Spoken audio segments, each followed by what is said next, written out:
So what do you make of that Peter Mandelson then, eh? Jeez, oh. You know what I'm on about? Oh, here, I might actually be muted. Am I muted? No, I'm not muted. Everything's great. Updated my graphics card drivers. And usually when you update your graphics card drivers and you go into OBS, everything gets all muted. But not today. So, seems to be working great today.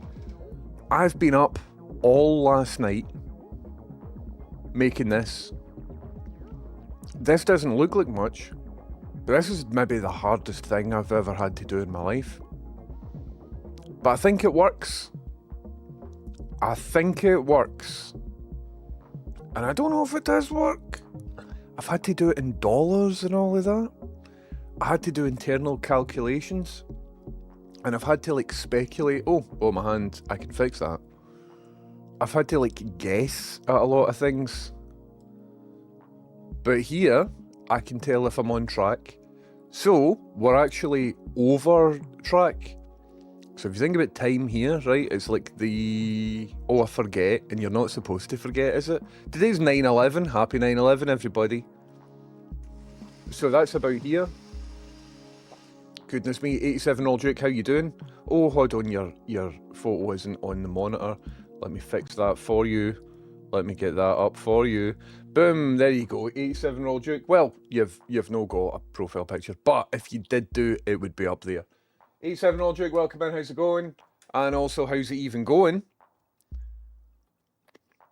I've just had a sandwich. I'm going to sneeze. I'm thinking about sneezing. And it's gone. It's gone.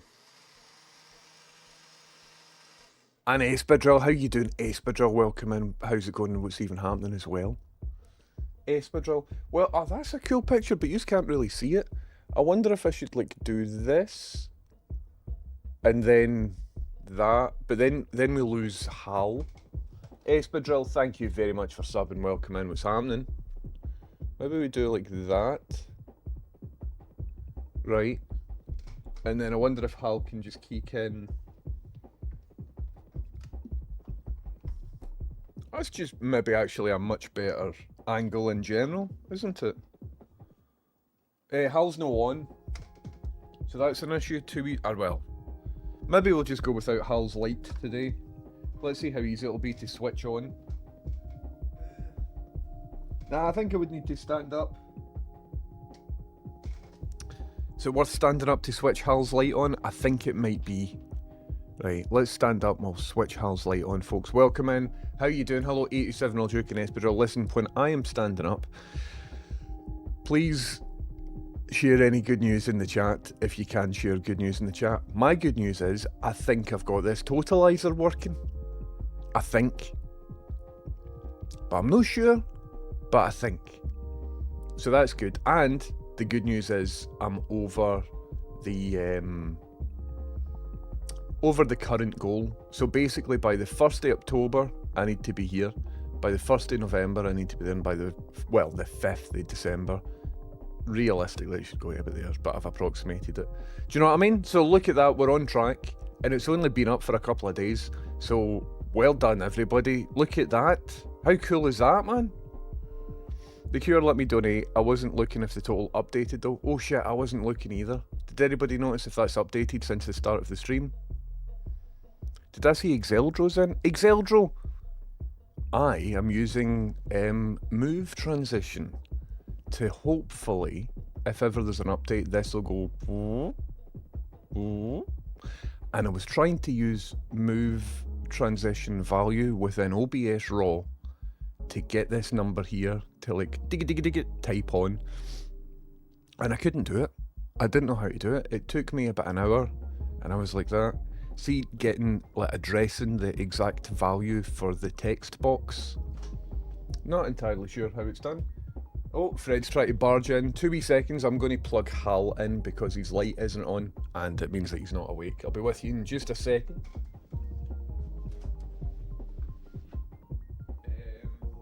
Let's plug this in.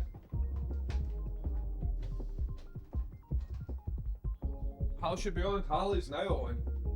Hal is now on, everybody. Welcome to the stream.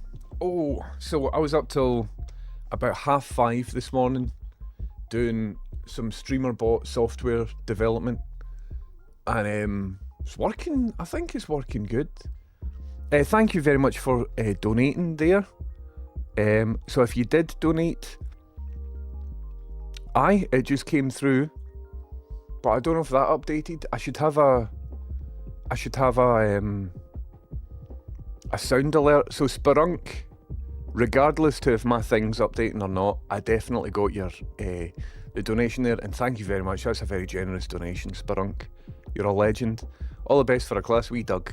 Amazing. So Spelunk, I will in the next couple of days sit down with Fred, and we're doing cameo style thank yous. So that's cool, isn't it? So it is in dollars, right? But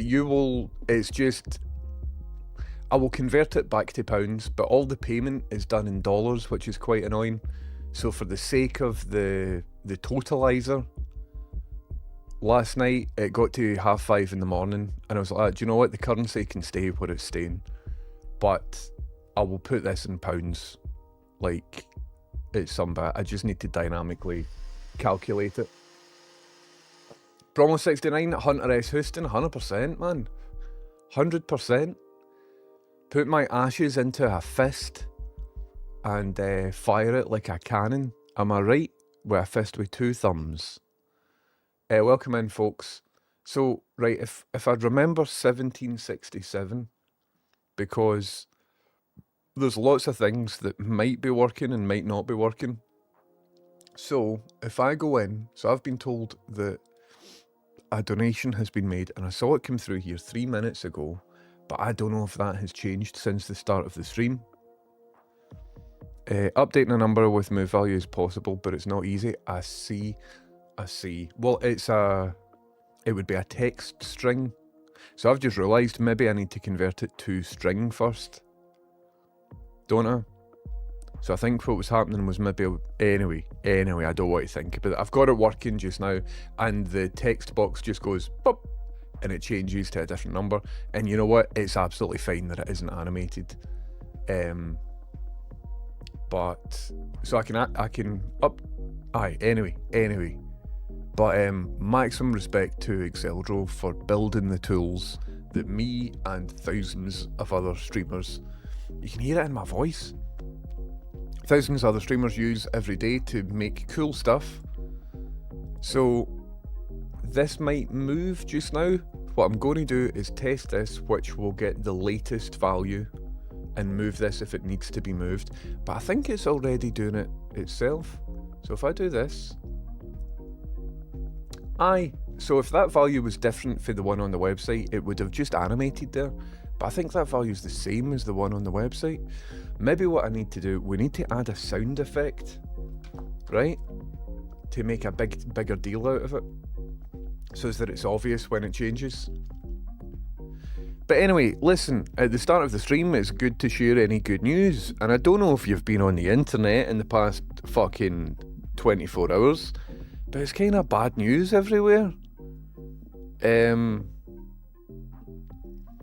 Is there any good news? I'm not going to talk about that big thing that happened, because I've got nothing interesting to say about it other than that should not have happened. That is bad news. Peter Mandelson, however, is maybe getting his comeuppance. So that's good that there's a bit of justice for people against Peter Mandelson. I suppose my good news is I've got this working, I think. So that's amazing. I think we need a sound effect, don't we? Sometimes bad things do happen to bad people. Well, listen, I don't think it was good that happened. I don't think anything good can come from it. Like, was the guy really bad? Yep. Was he like a racist, transphobe, horrible guy? Yep. And was he using his platform to try and make other people racist, horrible people? Yep. Did he deserve to get shot in the neck? I don't think so. Is it good that he gets shot in the neck? I don't think so. Will he become a martyr amongst right-wing nutters? And will it embolden them and make them want to be violent towards trans folk, left-wing people, folk of a certain race? Yep. Is Trump probably going to spin this to erode the civil liberties of people so that he will scrape your social media, and if you say anything against stuff, then you will get sent to a black site in El Salvador? Probably. I don't think anything good has happened. I think it's awful. Welcome in Mike Almond, welcome in Skywatcher77, Rewild, Bromo69, VSVN Louis, X-Foam. How's it going, X-Foam? Where are we? I'm so tired, man. I'm so tired. Hello, back on the SSRIs. How you doing? Hello, Anna Realta. I've been awake for maybe about 10 minutes. Goodness me, Real Gonzo. How you doing, Real Gonzo? Thank you very, very much. It's the actual Gonzo, everybody. No way. No way. Gonzo, thank you very much for your Prime sub. You alright? What noise can we have when Fred's thing updates? Like maybe maybe Fred barking or something like that? Oh, aye, there's that as well. Shaggy says, oh, you're talking about that bad thing? I thought you were talking about Nepal government being overthrown by their citizens. Well, I mean, I saw some videos of that as well. Jesus Christ. I don't know enough about that to figure out what is going to happen after that, but in Nepal, apparently, the government shot like 19 people who were protesting against government corruption. And so all the citizens just went mental and almost Gaddafi'd a finance minister and were doing all sorts of stuff in protest. So the government had previously banned social media, and now because a horde of protesters got violent against some ministers, they're going, oh no, actually you can have your social media, it's fine. It's actually fine. So that's progress, but I really wish there was a way of making progress politically without having to Gaddafi people. You know what I mean? It's messed up, man. Anyway, here we are. I think we need some sort of sound effect for when this goes up, if indeed it does go up. I'm just going to double check and make sure it shouldn't currently be up. But Spelunk, that's very, very generous. Thank you very much, Spelunk. Right, where are we? Oh, and, right, because a lot of people might not, Twitch. So my good news is, right, because I'm just talking about bad news. My good news is we're on track. So it's what, the 11th today, which is probably round about here. And already we're like at the goal that I should be at the 1st of October. So that's cool, man. I think this is cool. I think that today of all days would be best day to share good news, 100%. Hello Silver77, welcome in, how's it going? Gonzo, you're busy with work? That's never a bad thing. Headphone says, good news, I just had a very nice cheese and onion sandwich. Do you know, I've never had a cheese and onion sandwich. That sounds good. Obviously had cheese and onion crisps. It's my most favourite type of crisp. But I've never had a cheese and onion sandwich. I have just had like a chicken sandwich thing. Hello WeShed, welcome in. Let me start at the start. Anna Realta, how you doing? Oh look, a totalizer, fair play. Hope is all is well with you. One of the hardest things I've ever had to do. So if this does work, it's linked in to the Fourth Wall donation system. And for every donation that goes in, there's like processing fees of like 30 cents plus 1%. So I've manually deducted that loss. It's all in dollars as well, so I'm going to have to transfer it back to pounds. But their API, I found it quite difficult to interface with because I'm not really a programmer. It should animate a wee bit, and that's the one bit that I did find quite easy to do, thanks to Exeldro, who's in chat, who makes all the OBS plugins. I was talking about Exeldro recently in the BBC. I was in the BBC in Scotland, and they use OBS in there for various things. And somebody mentioned Exeldro, and I was like, I know Exeldro, kinda. Exeldro comes into my Twitch chat, so that was cool. Fred Vetbills, and it's 1030.co.uk/pages, I think, /donate. Rachel's off work ill. She's really unwell, and I think I can feel it as well. I think I can feel it in me. And being awake for 24 hours earlier in the week and then staying up to 5:30 in the morning last night isn't very good. Isn't very good for me, but it is what it is. Right, let me pin this. They know my name in the BBC? Some people do. So I do freelance work in the BBC. I do BBC graphics. And there's a group of people who do live graphics for like elections and football results and stuff. And I've worked with them for a bit. And I chat to them quite often about new technologies and things. And so I don't know if your plugins are specifically used on anything that's currently being output. But I'll find out, and if they are, I'll let you know about it.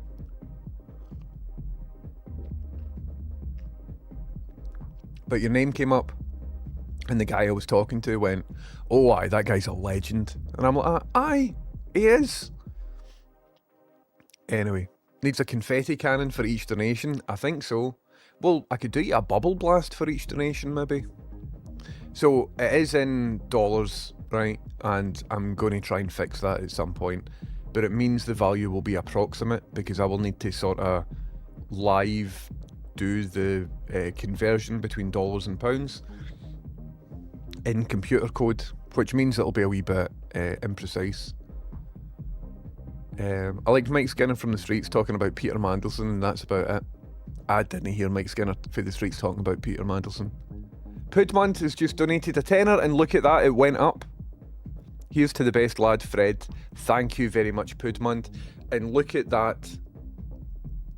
Although, did it go from 1776 to 1779?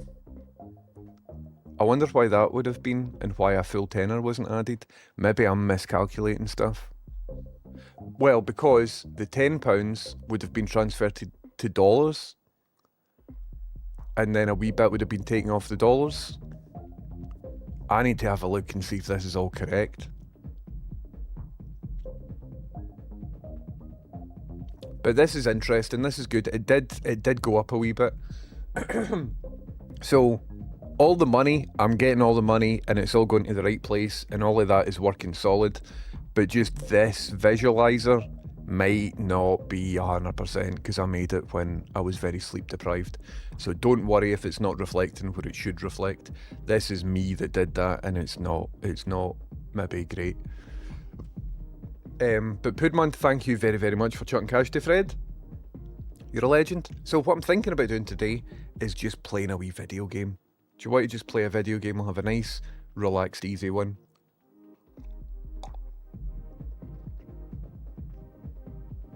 These are all brilliant. I've just noticed though, Pudmund, you donated in pounds.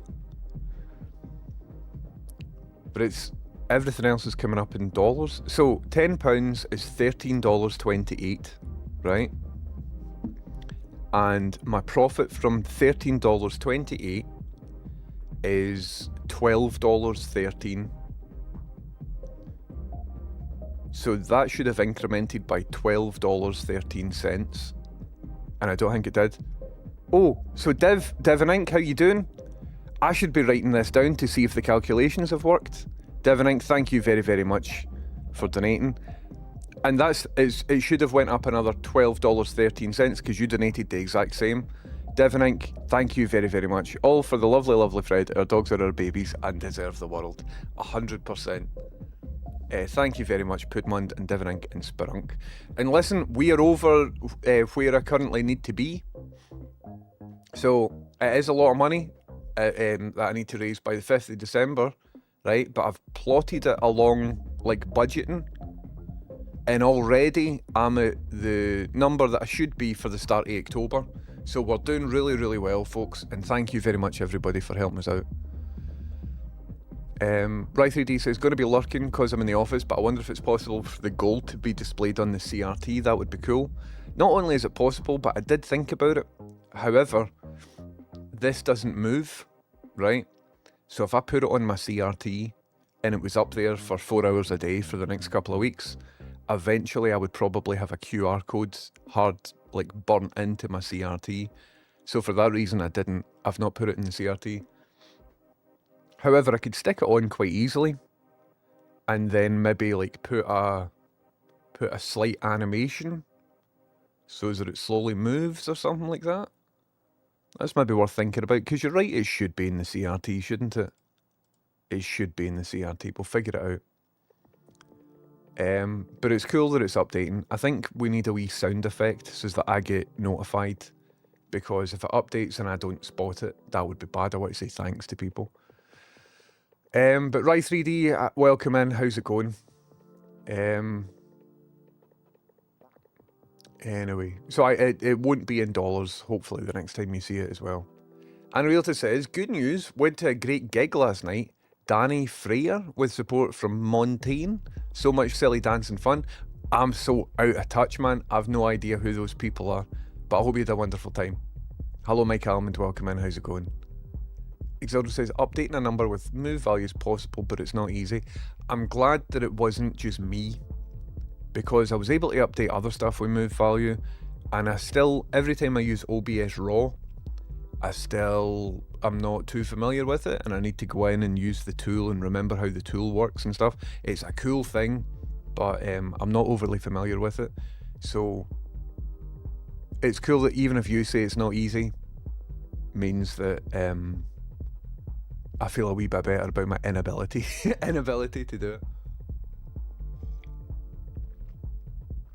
So welcome in, folks. Hello, Chameleon. I don't have anything nice to say, so I won't say anything. I'm kind of the same as well. I wouldn't be gloating any deaths like I did with Hulk Hogan, because of the context of it. Isn't good for the world, man. One thing, the closest to sort of gloating I will get is the fact that haha Peter Mandelson is getting his comeuppance. I hope he does anyway. But it's kind of very evident that Peter Mandelson appears to be in and about. Hold on, I need to blow my nose. I'll be back in a second.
Hi everybody, how you doing? Sorry for that wee brief break there.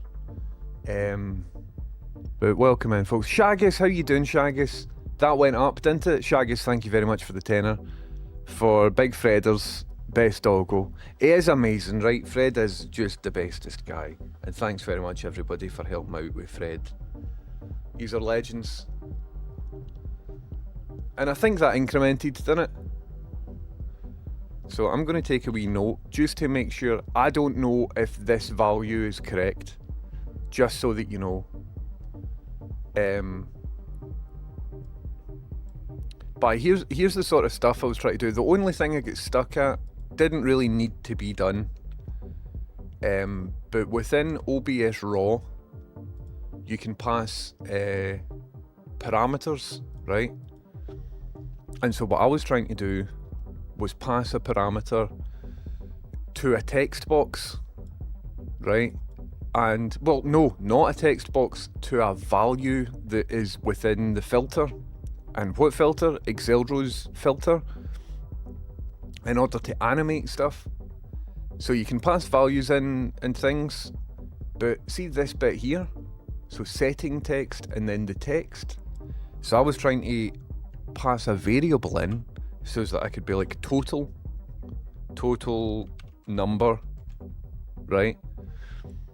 And if I use this elsewhere within StreamerBot, I think my mouse is hosed as well because it keeps unclicking and reclicking. Anyway, if I use this like in the next action in StreamerBot, it accesses total number, but for whatever reason I couldn't put it into the filter.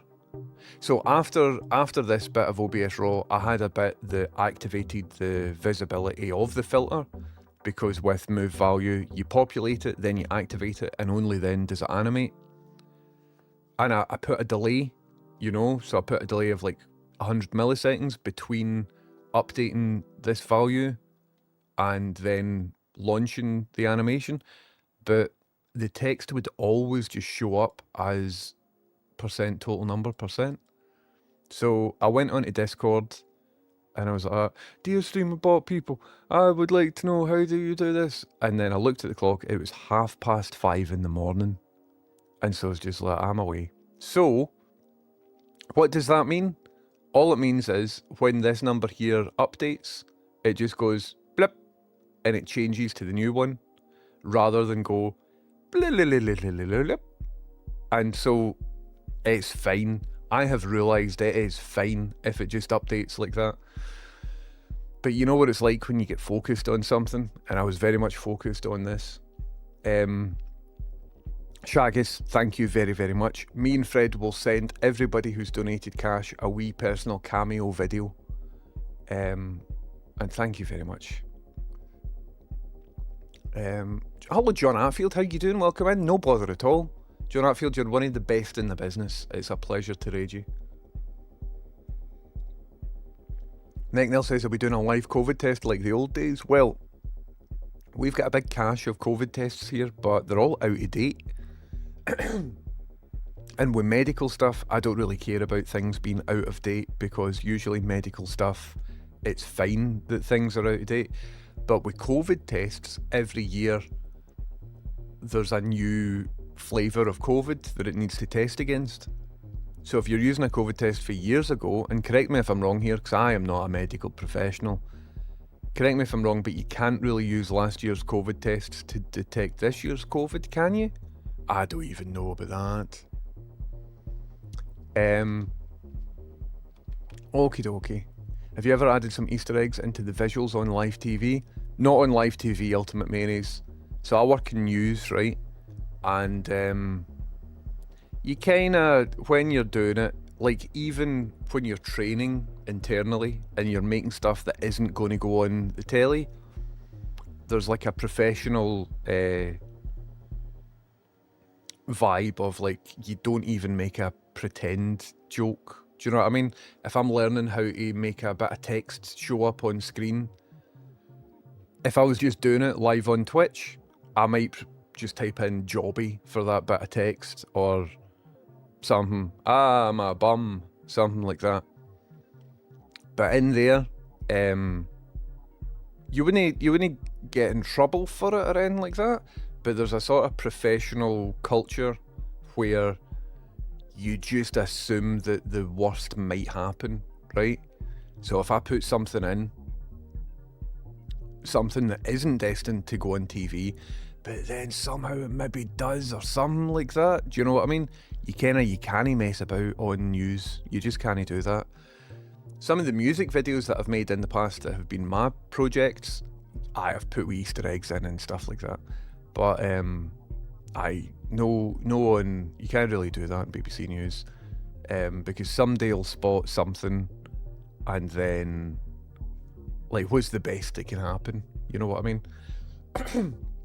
The closest to that was there was somebody being interviewed live, and it was when I'd first started in the BBC, and they were being interviewed live over there. They're on live TV, and I thought, I'm going to go on live TV.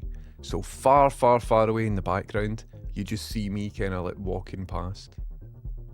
And unless you were looking for me, you wouldn't have spotted me. But I was there. I was on telly. I think that's the closest I've ever came to any of that.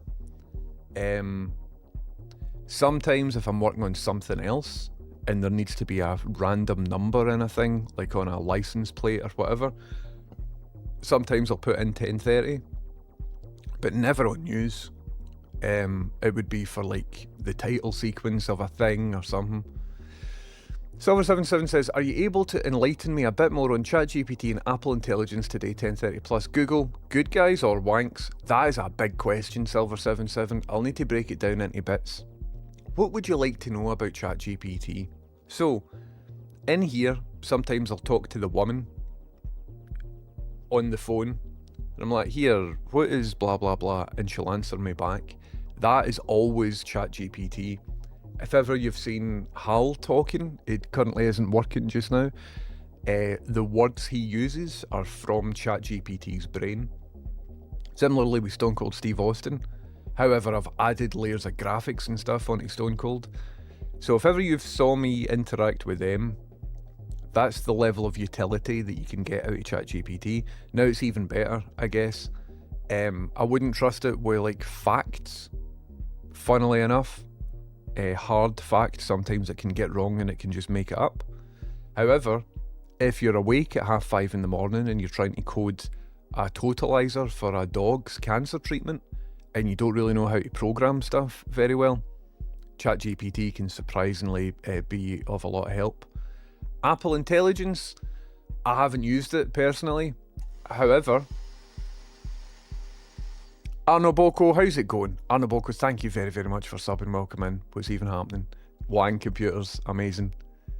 If you're just in, Silver77 is asking about ChatGPT and Apple Intelligence and all of that. Apple Intelligence, I haven't used it because they promised a lot and then didn't deliver on the promises. So I think they've got ideas and they've got goals for how certain things should work. But Apple Intelligence as it was advertised doesn't really exist yet.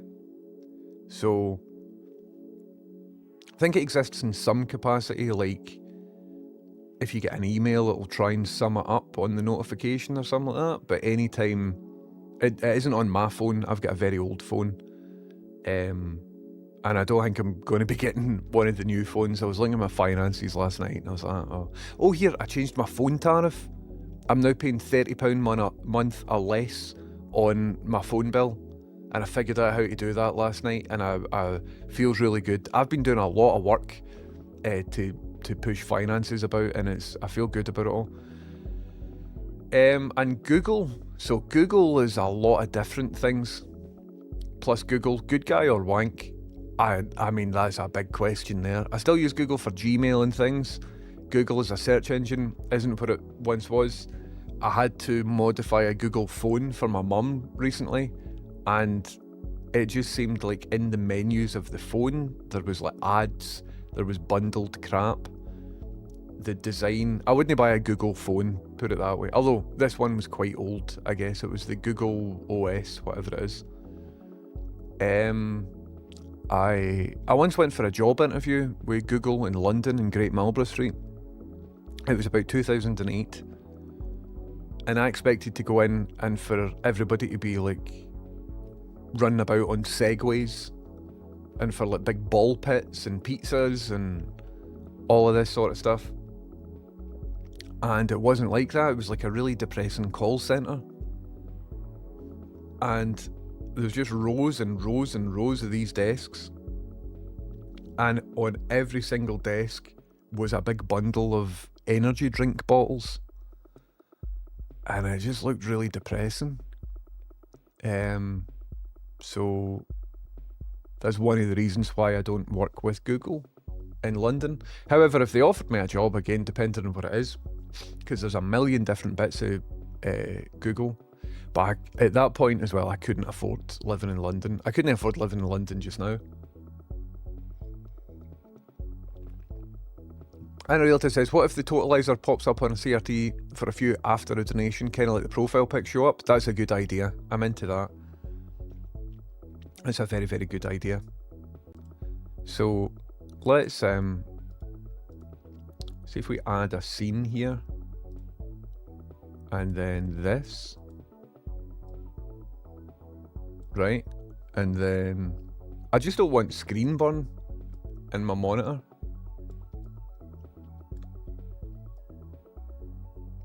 Hold on, how do I, is it shift? Yes, it is.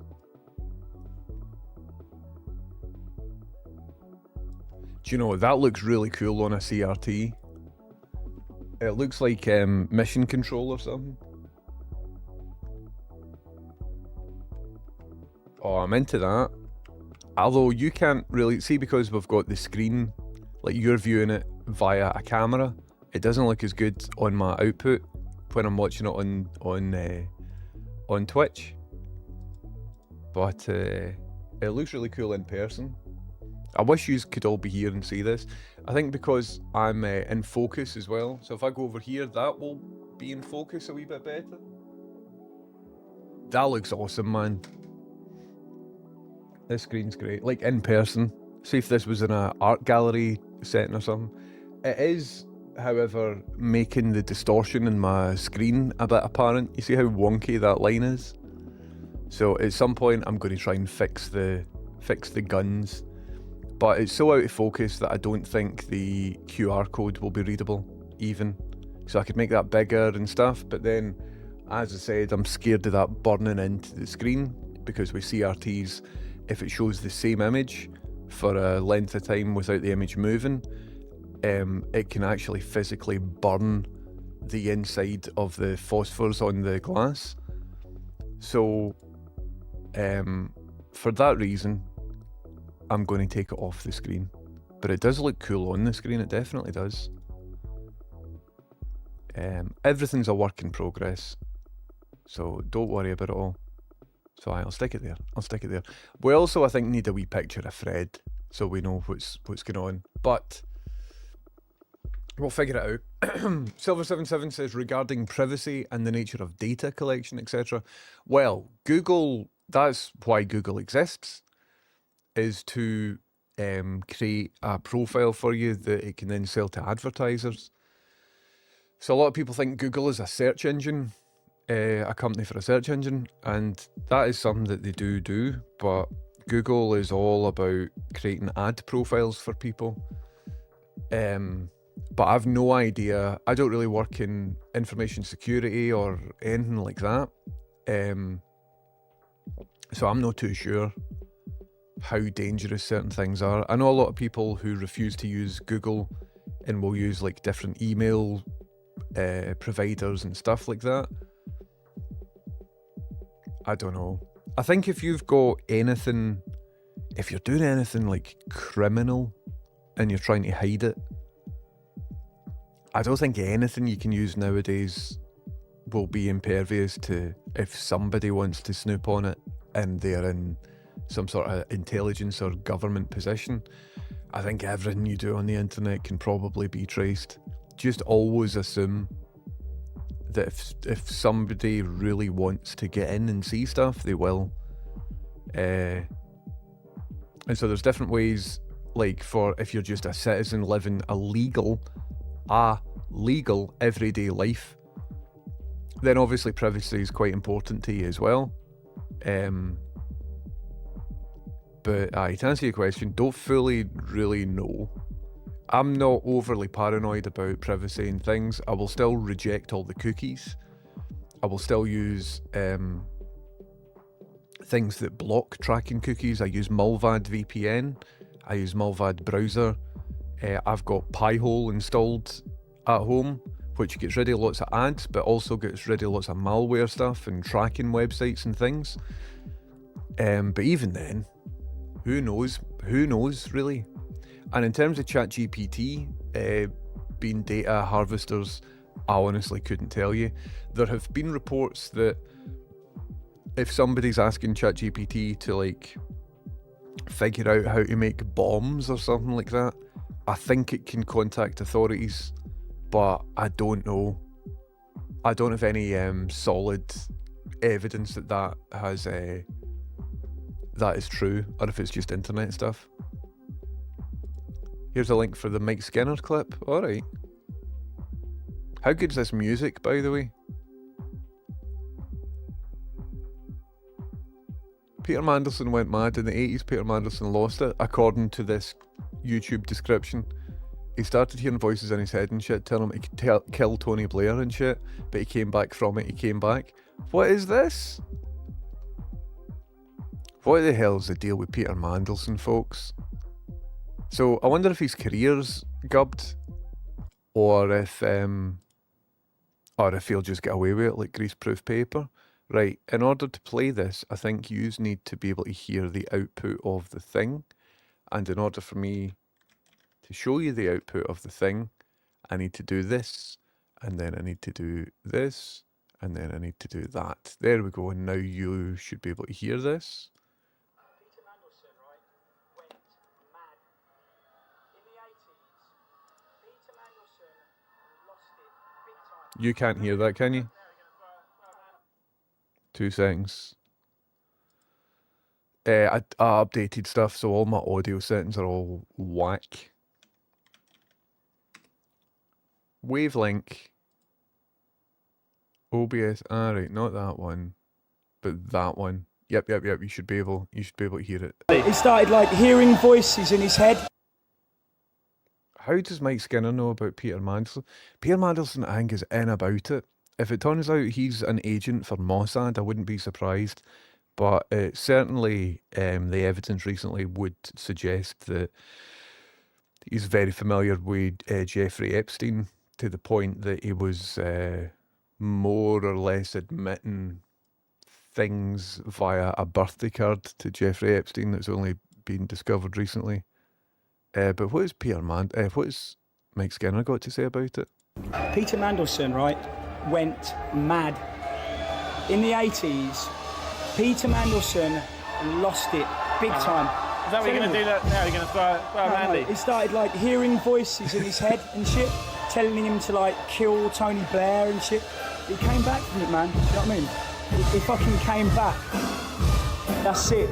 Turn the page on the day, walk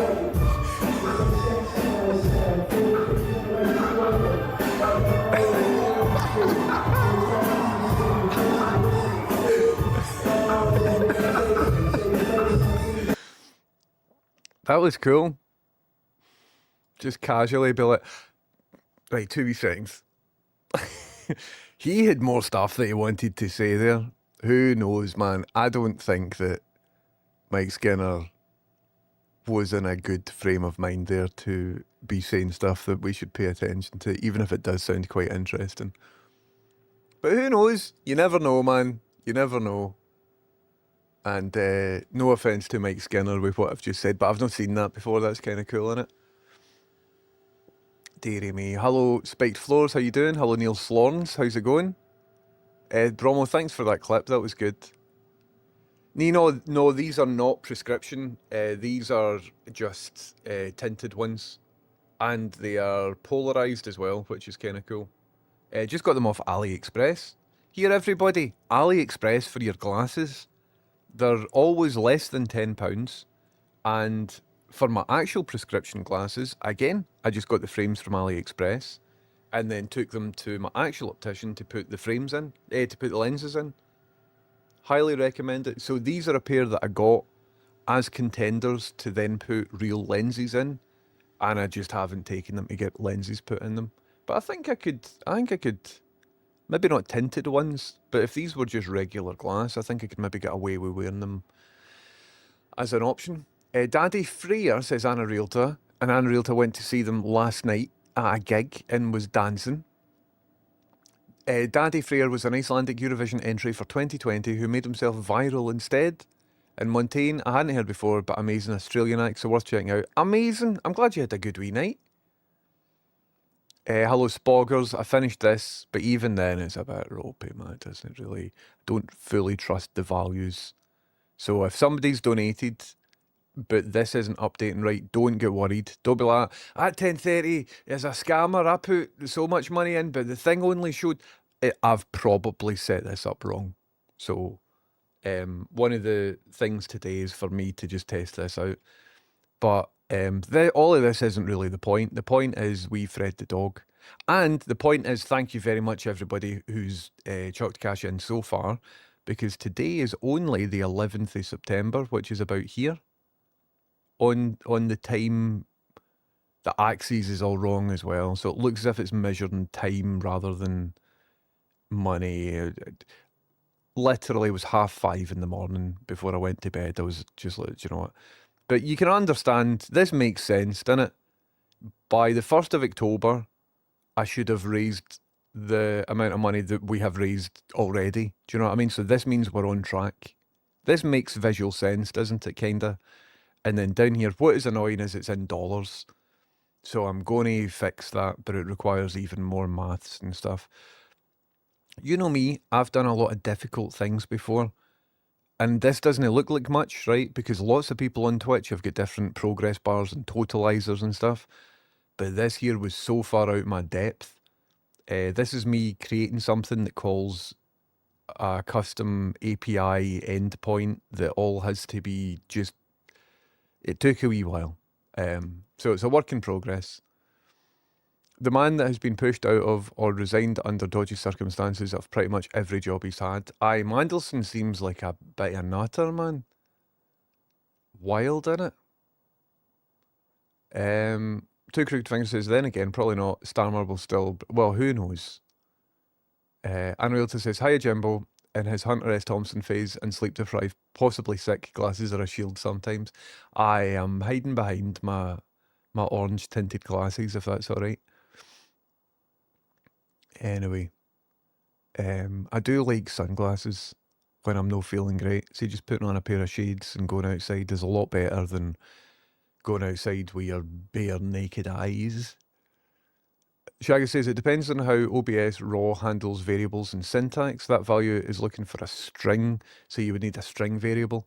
Aye, I think that maybe is the issue. I think I was giving it a double. It's a double! Or an int value. I don't know what that is. So I think I just need to translate it to a string, and I think that would then work. At 5:30 last night, though, I didn't think about that, but I think you might be right. Deary me. Oh, my back. JWL says, how's Big Fred? He's quite energetic. I'll tell you that much. He's been annoying us with his hunger. So he's on steroids, and he will be on steroids. This is the last week that he's on steroids. And the steroids are giving him quite a big hunger. So he thinks that he should be eating all this food. And we've already fed him. But he's just up at us like, come on. He's stealing food out the kitchen and things. And it's been quite difficult. Because I've got, obviously, the utmost sympathy for him. Because he's under medicine that's making him do that. But it's hard to not give him rouse, man. Because he knows he's been bad as well. But he must be just so hungry. But the vet says don't feed him more than what you usually do. He will lie to you. He will tell you he's hungry, but he's not. So I'm like, all right, we give him a wee bit more. Scroobius Pip, I was thinking about you because you're the only person I know that was talking about Apple Intelligence like that. Pip says, the only Apple intelligence I've ever trusted is an apple a day keeps the doctor away. Am I right? Raffle, etc. Raffle, etc. Turns out that's a lot of shite as well, because an apple, something to do with your insulin, sugar or something like that. I don't know. Hello, Fox Comedy. Here, everybody's in. I'm a wee bit behind in chat here because I was gibbering all sorts of pish. Welcome in, Fox Comedy. My bum is how I closed my Edinburgh Fringe hour. Brilliant.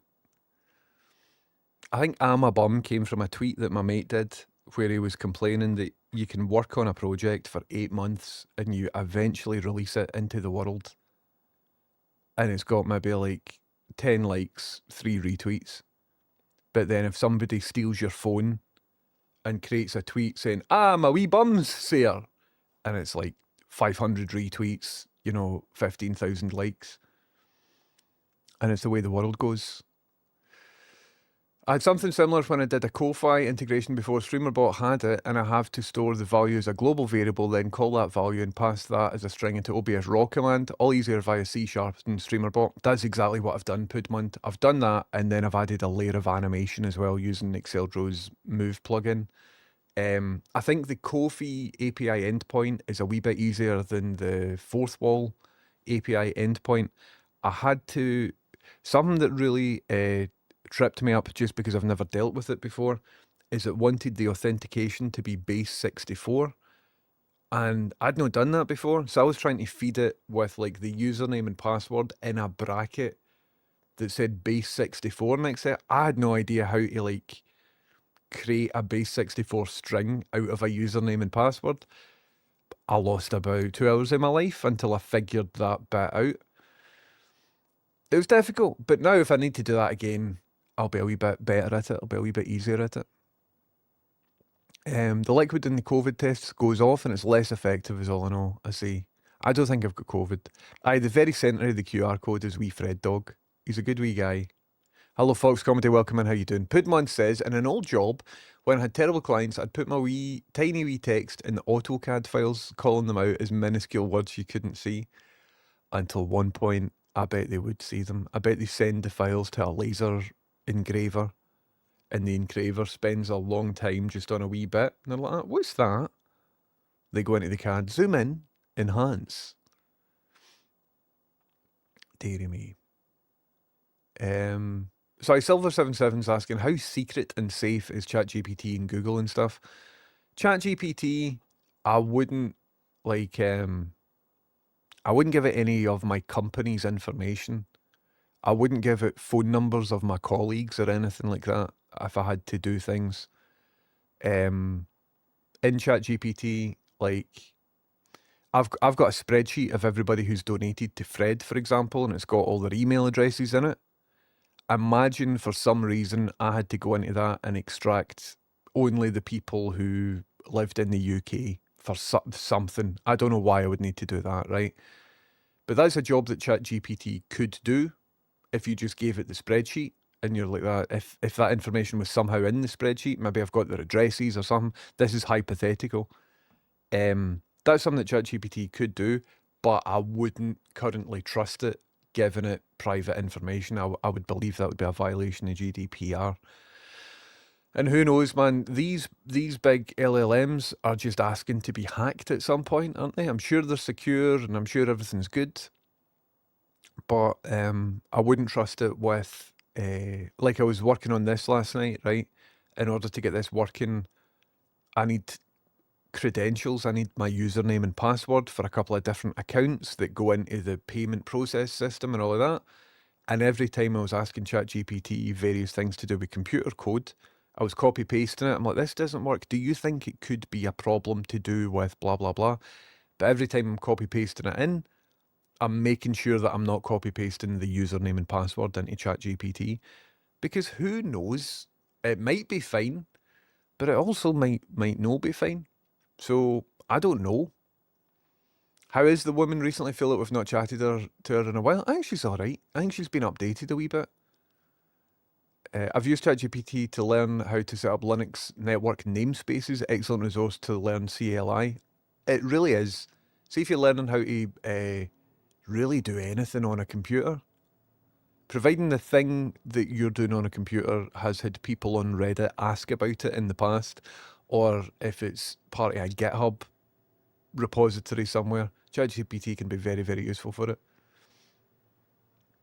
I've binned off GPT, used to be helpful with data at work. Recently it's just been shite doing the same tasks, and I couldn't explain why it started trying different methods that didn't work when I had been completing the same tasks dead easy previously. John the Human, was that round about the time that it moved to GPT-5? Because I think you can go in and choose a previous model, but I don't know. That is one of the downsides, though, of relying on tools like this, is that these tools exist in the cloud, right? And the cloud is just another word for somebody else's computer. So if you start a career and a foundational part of your career is running everything past ChatGPT, you might set up and you might get some clients in and you might do well, but at any point, they could just change how ChatGPT works. And depending on who you are, that could be detrimental to what you're up to. It is an incredible learning tool. So again, when I'm coding stuff, I don't code things professionally. I don't do it for a living. I'm a hobbyist. And I usually just swear at the computer until I get it working. I will always be on Google. I'll be on YouTube, looking at YouTube tutorials for whatever dependencies or libraries I'm using. I'll be on the Discord of the thing and all of that. And I'm like, how do you do this? How do you do that? And ever since I can use ChatGPT as a tool amongst all of that sort of stuff, I've been far more productive. Like this took me till 5:30 last night, and there's no way that I could have done that without an LLM that knows how to code. But even then, it really wasn't easy. I don't use it for anything complicated, but it definitely seems to get things spot on for a bit, then decides to just ignore all your prompts and stuff that was going right eventually and doubles back to bad behavior. As soon as the chat gets too long, it'll just start making stuff up. So what I like to do is do stuff in like stints. So I'll be chatting and I'll get something working, and as soon as the thing works, if the chat is long, I will then take the working copy of that and create a new chat, and sometimes that helps. For bigger projects as well, I've been using OpenAI's Codex. So any coding project that you can stick on GitHub, Codex is a way of using ChatGPT to see all the files in your project, and you can ask it questions about the project, like, where is this string called or saved or whatever, and it'll scan through and it'll give you answers. So it's another tool. It's not brilliant at everything. The more you use it, you will realise the more that it falls apart in certain areas, and you will realise where it can help you in certain areas. The Google site in King's Cross is everything you imagined. Well, the one is Great Marlborough Street on King's Cross. This was years ago. And I walked past the guy in Brass Eye. What's his chops? We've talked earlier about not taking it about, or not talking about it, honestly. Oh, aye, all of that. The guy that gets shot in the neck and stuff. I don't really have anything good to say about the guy that gets shot in the neck. Like, that story, I've got nothing really to add other than that's bad that it happened, because it's all just making stuff worse, isn't it, really? It'd be much better if he just got humiliated rather than executed, you know? Lots of speculation about stuff online that is interesting, but I don't know if it's true.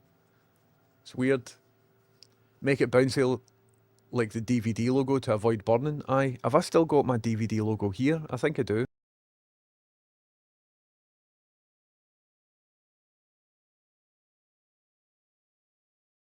Could honestly watch that all day. I could watch that all day. I just meant it pops up there for a few secs, like as an alert, but stays on the main screen too. Aye, that sounds good. Do you know what we'll maybe do? We'll maybe add a bubble blast. Add scene, no, core actions, run action, and HAL bubble blast. There we go. So I think what will happen now is I'll get a bubble blast if ever there's a donation here. But instead of the profile picture showing up here, after the bubble blast, it should it should increment a wee bit. We'll see how it goes. I don't know. All this is a work in progress. It doesn't. I don't trust it. Did you finish playing Mafia? Never went back to it. There was a character in it who had they gave him like a weird speech impediment that didn't seem natural or like cool. It was just like a weird representation of somebody with a speech issue. And I was just like, I don't know. Like it didn't present itself naturally in the thing. And it was a creative decision that I just thought was maybe a wee bit rubbish. It wasn't that put me off. But there was lots of bits of it that I was just like, it was a bit shite. But I might go back to it.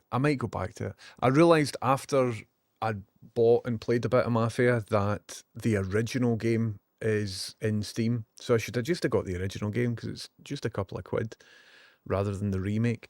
Also, it was running like an absolute dog on this computer as well, is the main reason. The music, by the way, that you heard at the start of the stream was via my mate Paul, and his SoundCloud link should now be in chat for anybody who's into that. I did start, however, playing the drug game, Schedule 1. And so we might jump in and play Schedule 1 today if anybody's into it. Hello, Pursue. How do you do? No joke, I thought Peter Mandelson had died years ago, says Fox Comedy. Okay, small joke now, I guess. I'm suffering from the Mandelson effect.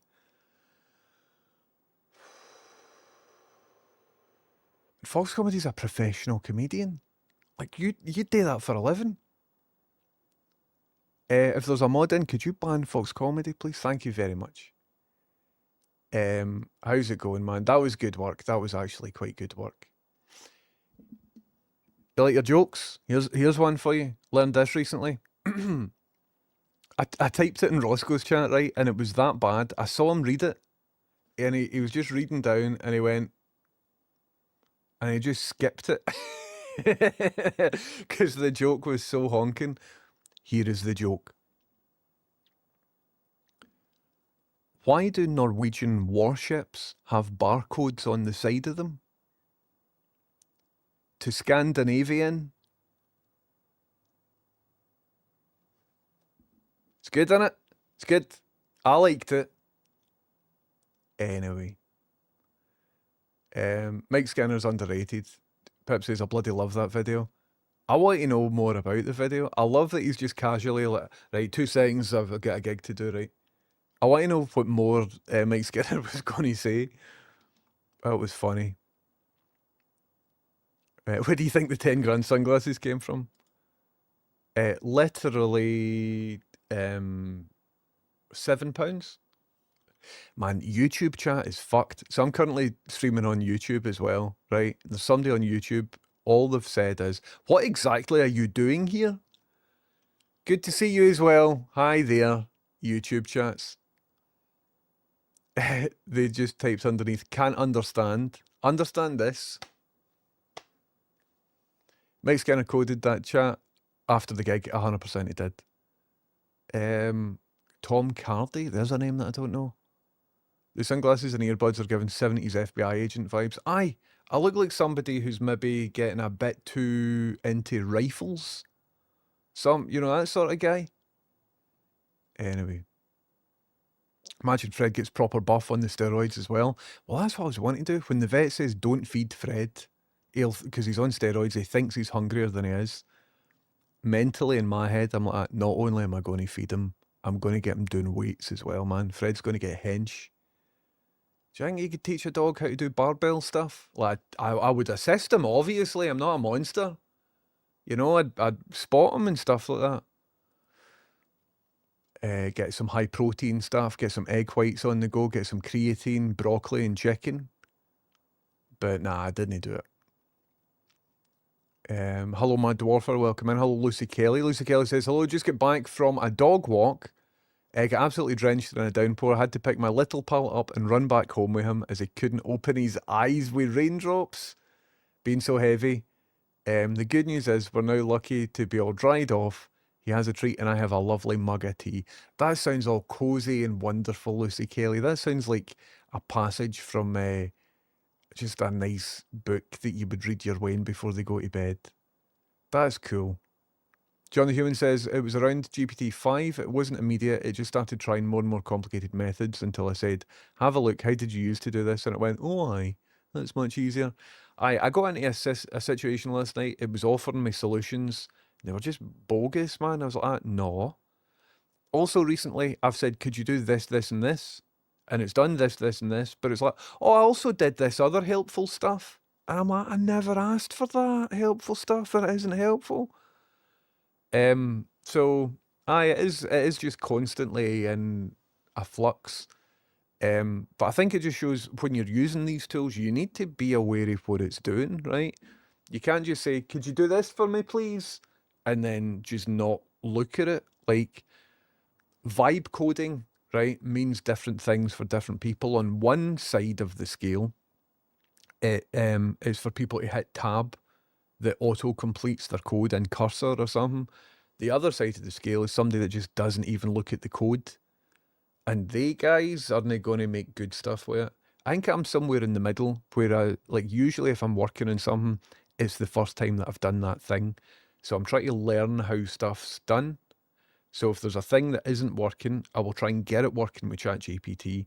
Then as soon as it is working, and other tools like YouTube and Google and everything else, and then when it is working, if I've got a working code block, I'll often open a new instance of ChatGPT, copy paste the code block in, and ask the computer questions about what's this bit here, and what's that bit, and what happened if I changed this, and is that like that because of that, and could this be done better, do you think?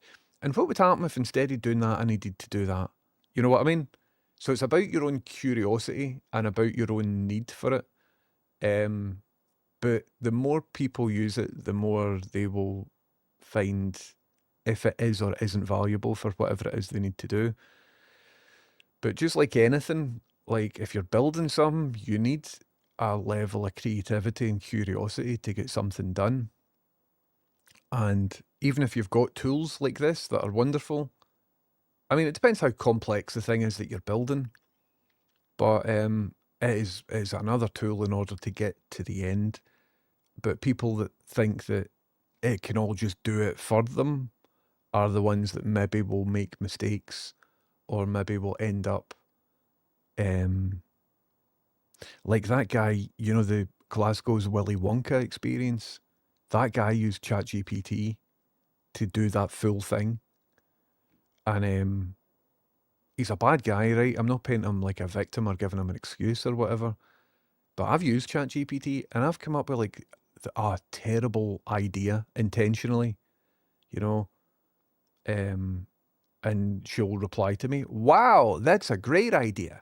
Not only is it innovative, but it's something that I've never seen before. How do you want to proceed?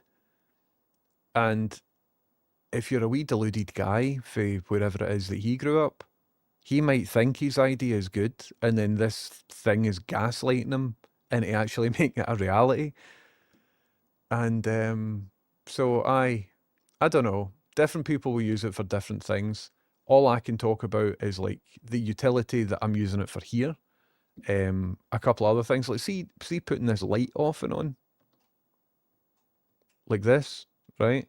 I've coded that using an ESP8266 with like a web socket endpoint. I'm not using the right words. That I can call. So these aren't like fancy streamer lights. These were the cheapest lights that just plug in the wall and you turn them on. These aren't clever or anything. But using relays and a microcontroller, I have turned them into streaming lights that would cost a couple £100. But I don't have a couple £100. Instead, I've got ChatGPT and lots of hobby electronics. But I needed a foundational knowledge of all of those components before I could do it. Like, if you give a random guy on the street all the stuff I had and ChatGPT, they might not be able to put it together because their head isn't into hobby electronics. Me, I am an autistic individual, right? With a whole range of special interests.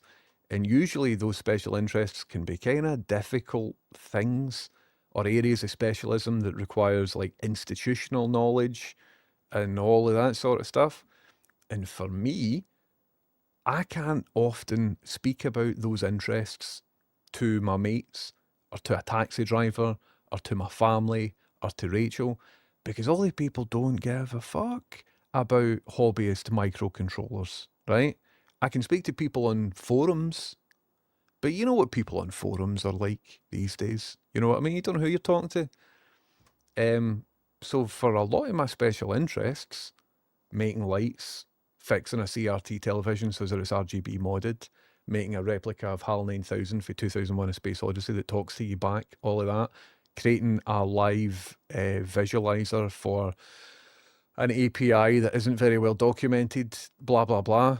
Like, if I didn't have ChatGPT, I wouldn't be able to get half this stuff done. I'm barely able to get my stuff done as it is, you know that. Willow, how you doing? Welcome in, Willow. I'm very behind in the chat. Willow, thank you very much for chucking money in the Fred Fund. It came up as Willow. I'd assume it's yourself. That was a couple of days ago. And you will be getting a video. Everybody who's chucked cash into the Fred Fund, me and Fred are sitting down and we are going through like 5 or 6 people at a time until Fred gets bored. But we're recording wee videos. So for anybody that's chucked money into the Fred Fund, you will get a wee video for it. Fox Comedy says, such a great logo. It's good, isn't it? Took me way too long to realise it reads 1030. I love this logo. Thank you very much. I think this is the best thing that I've done with my degree in graphic design. Cheeky Nander says, not to condone the shooting, but if the humiliation worked, Trump wouldn't be president and we probably wouldn't be in this mess. Aye, I don't really have any good answers, man. The world is a worse place today than it was yesterday. Just because I disagree with the guy and he was a monster and he was a racist and a transphobe and all of that, I don't think it's good that he get publicly shot in the neck. I don't think anything good's going to come from it. That's right, Fox Comedy. It is your birthday. Here, George, are you still in, man? Because I'm not going to do this if you've pissed off. But are you still in? Could you confirm that you're in chat? Because we've got something very special we do in here for birthdays. I remembered, see when I woke up today? When I woke up today, I was like, something to do we never forgot. Something to do we never forgot. What is it? And I was like, Fox Comedy's birthday. It's Fox Comedy's birthday. George, are you still in? I'm well behind in chat. So this is probably at least 20 minutes ago that he said this. So if you're not still in, fair enough. But if you are still in, here's a wee shout. And I will give you a special birthday treat. Mary Biscuit says, I can't find the ban button. That's fine. That's all right. Hello, Mary Biscuits.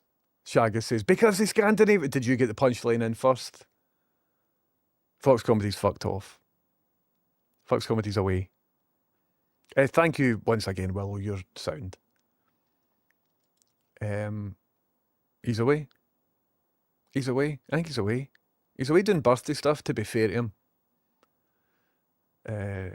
I tell that joke all the time to great effect. Maybe my friends are just nice. Aye, I liked it.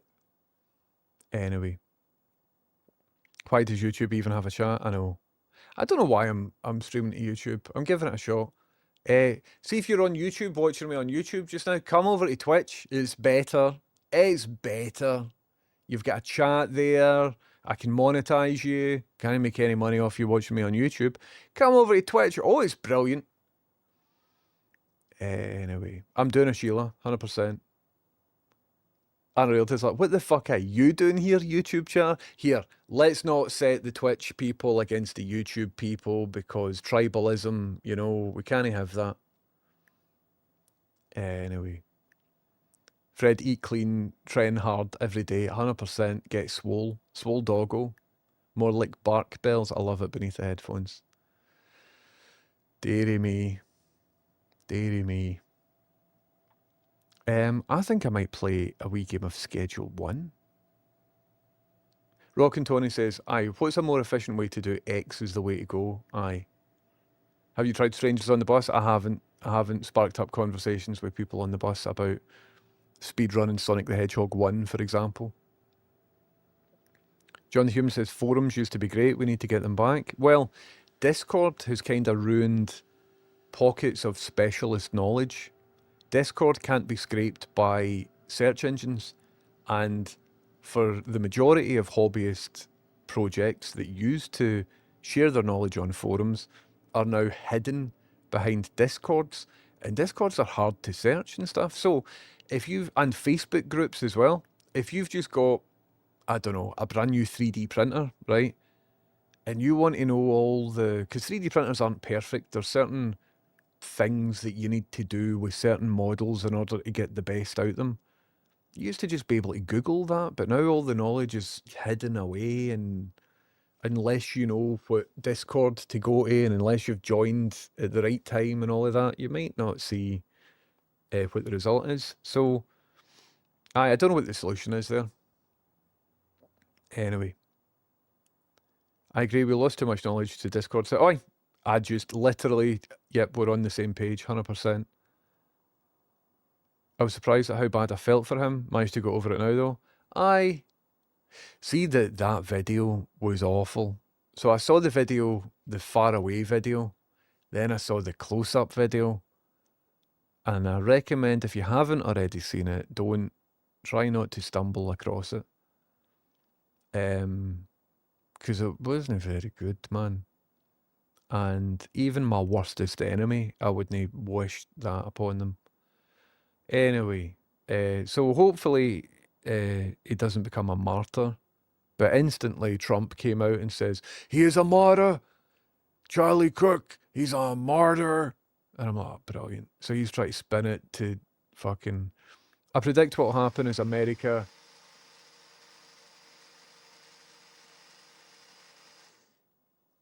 What happened there? Is that because this went up? I think that's because this went up. It is. That is because Stevie Boy has just chucked cash. Look at that. But did the value go up? Is the question. Stevie Boy, thank you very, very much. Hi mate, wee contribution towards wee Fred. My dad was just diagnosed last year with lymphatic cancer. Words can't describe how much you're a bastard. Stevie Boy, all the very, very best. And thanks very much for helping out with Fred Dog. What a legend. What a lovely thing to do. Thank you very much, Stevie Boy. And it looks like I've made the thing and now it's working. My bubble thing's all drippy. I think after the stream today, I need to have a wee look at where the drips are going and make sure they're not going into any electronics. Stevie Boy, thanks very much for helping out with Fred. You will get a video as soon as we've recorded them. But anyway. Charlie Kirk, the guy that gets shot in the neck, who was a bad guy, didn't deserve to get shot in the neck, right? He did a speech saying that the word empathy he doesn't agree with, and that empathy is ruining America. He's also argued that, like, just horrible stuff about race, saying, you know, the black community behaved itself better when they were slaves. Like, horrible, horrible shit, man. He said that if his 10-year-old daughter was assaulted, that he would ensure that her pregnancy came to term and the baby was delivered. He says lots of horrible shit that's designed to enrage people and stuff like that, right? But it doesn't mean that he should get shot in the neck. But the thing about him is that he doesn't like empathy, and he doesn't want people being empathic towards other people. And I think the one thing that will save us all is if we could be a bit more empathic towards everybody, even across political divides and everything else. So, in a way to really get it round the guy as much as we possibly can, I think for this particular guy, I think we should be very empathic, because what happened was awful. And for him in particular, I think showing empathy would be exactly the right thing to do. Anyway. But what horrible ideas that were in his head in general. But I suppose that's not really the point just now, is it? If someone makes a name from supporting the slaughter of hundreds of thousands and the subjugation of even more, there should be consequences for them. I see what you're saying, Roderick, but it's setting a bad precedent, isn't it? Speaking of a bad precedent, what do you think of that Donald Trump, everybody, eh? Ho, hey, ho. Oh, here, I can speak about this, because I'm qualified to speak about this, right? I work with video professionally, okay? And so that guy gets shot in the neck, died. And then Donald Trump came out with a video telling people about it. And there is a lot of speculation. I can speak about the video because I work with video. I work with visual effects and everything else. Man, James McAvoy's in Harry Potter.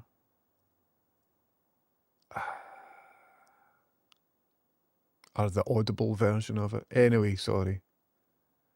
So let's see if we can find the Trump video, because there's a wee thing in it, and lots of people are saying it's AI. But I've got some stuff that I can speak about in regard to that. I know things. I can't see it. Did that go up? It did. Did you see that? It went up. It was at 09 and it went to 42. Saul McDonough, thank you very much for chucking us cash. Here's a wee contribution for Fred Dog, the class wee guy. Hope the three of you are doing well. Saul McDonough, all the very best. Thank you very much. Saul McDonough just donated in euro, and I think this might be off because I think it's treating all currencies as the same. So folk have been donating in dollars, euro, and pounds. And I've just realised I think that might mean this number is wrong. You know what I mean? I can't give a duck says he might have been a horrible person in your personal opinion. However, we cannot and will not condone violence on twitch.tv. Aye, don't get me wrong. See, the reason I'm saying this is bad isn't because I'm on Twitch. I don't fear terms of service or whatever. I'm saying he is a horrible bad person, or he was, but he absolutely, shooting somebody isn't the way of winning political arguments. I really don't think that should have been done. And if you met me off of Twitch, I would say the same thing. I don't think anything good could possibly come from something like this. Of course not. Where's that Trump video though? Just to get everybody, I don't want you thinking when Hulk Hogan died, I came on and sort of celebrated his death because he was a horrible racist person, but he died of natural causes because his heart exploded or something like that because of all the steroids that he did. So I think that's worth mocking. The Queen dying, I think that's a bit of fun. This guy getting shot, that's not fun, man. That's nothing good.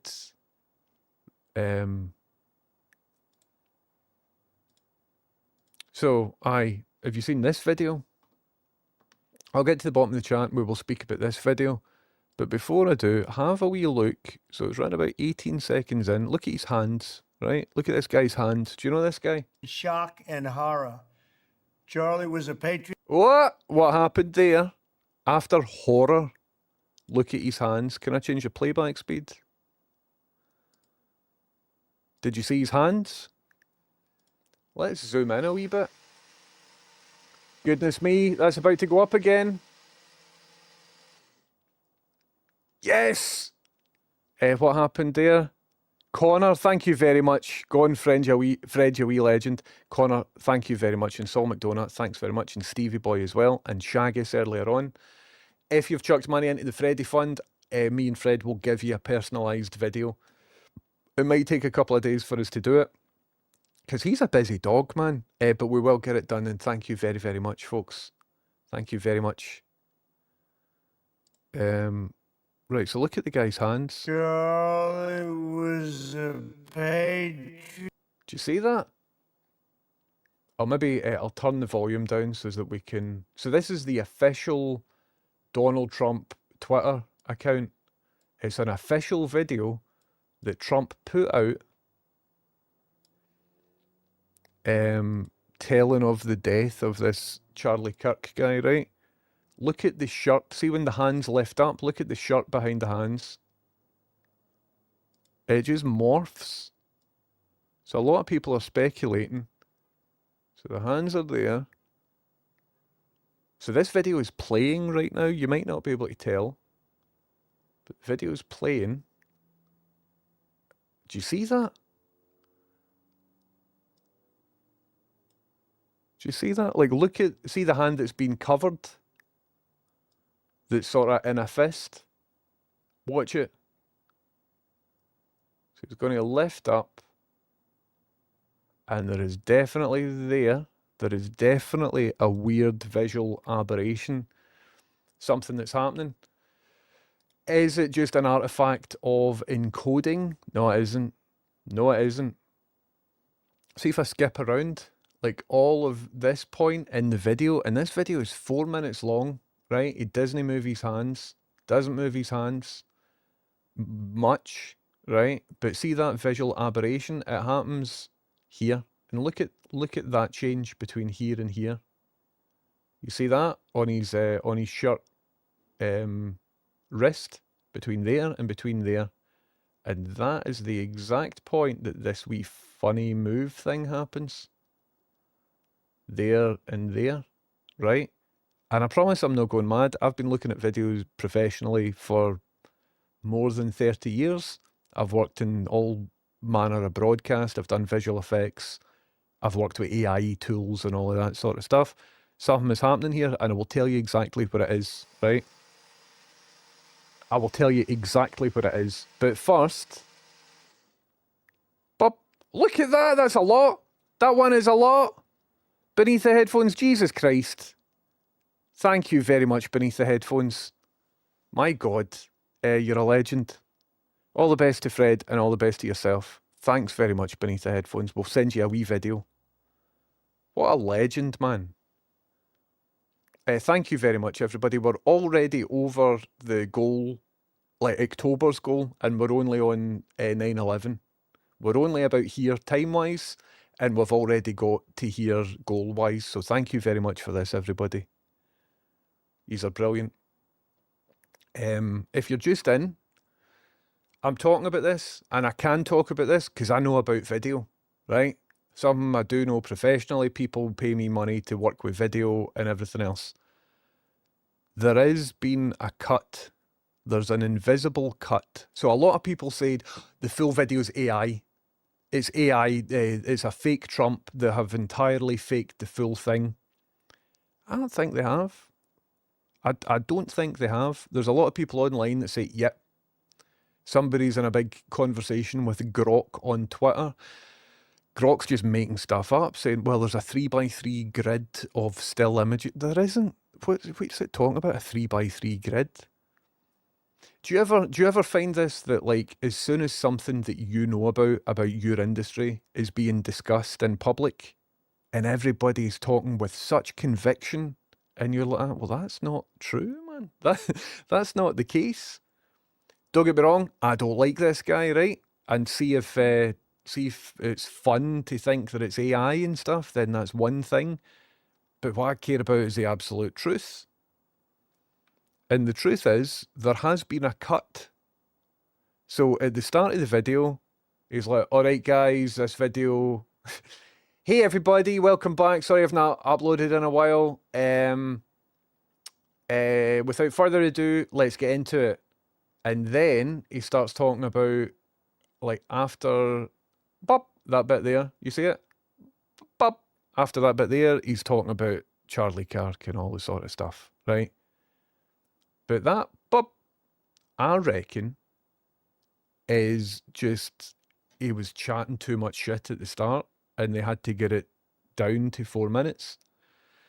So what they've done, instead of just doing a jump cut, there's a feature in Adobe Premiere called Morph Cut, right? It's not AI. Morph cut. And wait till I show you this. And this, I believe, is what's going on here. Because I've got a very sophisticated eye for this sort of stuff. Here is the Film Riot guy. And I've just typed in morph cut. But I don't know if he's going to show you an example. Surely he will show you an example. If he doesn't, I will open up Premiere and I will show you how it works myself. But what is morph cut? Right, morph cut. Imagine I am I'm doing a video to you and I'm speaking to you and oh, I accidentally dropped my glasses. Oops. But let's go back up. And I just keep talking as if that never happened, right? In the edit, imagine that bit of video. In the edit, somebody wanted to cut out me making the mistake. But then when you play that back, I'll be talking, hi guys, how you doing? And it would just like, it would be a cut and it would look weird. So there is a technology called Morph Cut in Adobe Premiere that sort of blends both those takes together. And this is an approximate showcase of it. And I'm certain, well, I'm not certain, nothing's certain. But if I was a gambling man, I would put money on that this is all it is. This is all it is in the Trump video. I don't think it's AI, but I might be wrong. In the past, if you had to deal with a jump cut like in this interview clip, your only real option would be a digital zoom in to cover it up or B-roll. But sometimes that's not an option, or you may want to hold on that shot, which is now possible with the morph cut. So let's bring this clip into our timeline and trim down any unwanted portions. Now we're going to go to our effects panel, choose video transitions, dissolve, and drag the morph cut transition to your desired edit point. Premiere will now start analyzing to create a seamless transition between the two clips. Of course, it's not going to be perfect every time, so it is good to play with the duration settings and see what works best. For the most effective results, you're going to want as little movement from your subject as possible, and the same goes for your background. Since this effect is using a face tracker to analyze and blend your footage, having a change in the background or too many faces in the shot will likely lead to blotchy frames or an analysis failure. That's what happened, except that is an extreme version of it. See this? That sort of smeary effect. So the only thing that changed in shot was really his hands. And it could do faces quite well, but it can't do anything else. So in the background, and I will prove it to you. I know the order that stuff was shot in, and I will prove it to you after this, but I will get to the end of the thing, and this is a way for non-video people to know roughly what I'm talking about. Hopefully this makes sense. When I'm playing this, I will read I'll read the thing. Guitar God by name of Bob, how you doing? Been a while, don't make it derail. Sent you a bubble hang on Insta, probably in message requests. Guitar God by name of Bob, thank you very much. And welcome in and thank you very much for the sub. If you're just in, I am talking about how people think the new Trump video was AI. And I'm saying it might not be, because I recognise that motion and I think that it's this. And after this has been explained to you, I will show you the order stuff was shot in. Shot will likely lead to blotchy frames or an analysis failure. So this transition does work best with lockdown interviews or subtle movements, with these shots here being the best example of that. Maybe you're just cutting dead air before they speak again. There's no change at all in the background, and the subject's expression and position of their head isn't shifting that much. So the morph cut can do its blending between the two shots while keeping it very subtle. If we made the cut a bigger shift, say her head was in a totally different position, once we drop the morph cut on, the effect is very obvious. But you could go in the opposite direction. Instead of using it as an invisible transition, you could lean into the imperfection and create obvious stylized results, like using it on completely different clips to get this glitchy type of transition. Depending on what clip you have, you'll get different sorts of results, but all with this glitchy morph effect. But there you have it, how to use a morph cut inside of Premiere Pro. And as always, if you have something you'd like to see us cover in the future, feel free to drop us a comment below. I like Film Riot. I've been watching them for a couple of decades, right? So what I think happened is, right, he's been rambling some amount of shite and he started talking about it. Look at the window, look at how light it is, right, in the window. So he started talking about Charlie Kirk is a martyr, he's a good, all of this, and he, round about here, he just started rambling some amount of shite for approximately a couple of minutes judging by how much light has been lost. And whatever he said in those couple of minutes either was something that people don't want broadcast, or maybe it was just a lot of nonsense. Maybe he lost track of what he was talking about, or maybe said something that he then repeated himself later. There's multiple reasons why in an interview or a setup like this, why you would go in and just extract a wee bit of video. And that's down to speculation. I don't really care what it is that he said, but there was a chunk of footage from when it was this time outside to when it was this time outside. Do you see that? That is the sun changing. That's not the camera changing. That's not the exposure of the camera or anything, because everything here is exposed just as well as it was before the edit and then after the edit. This here is time passing. So there's a couple of minutes between him saying this and him saying this.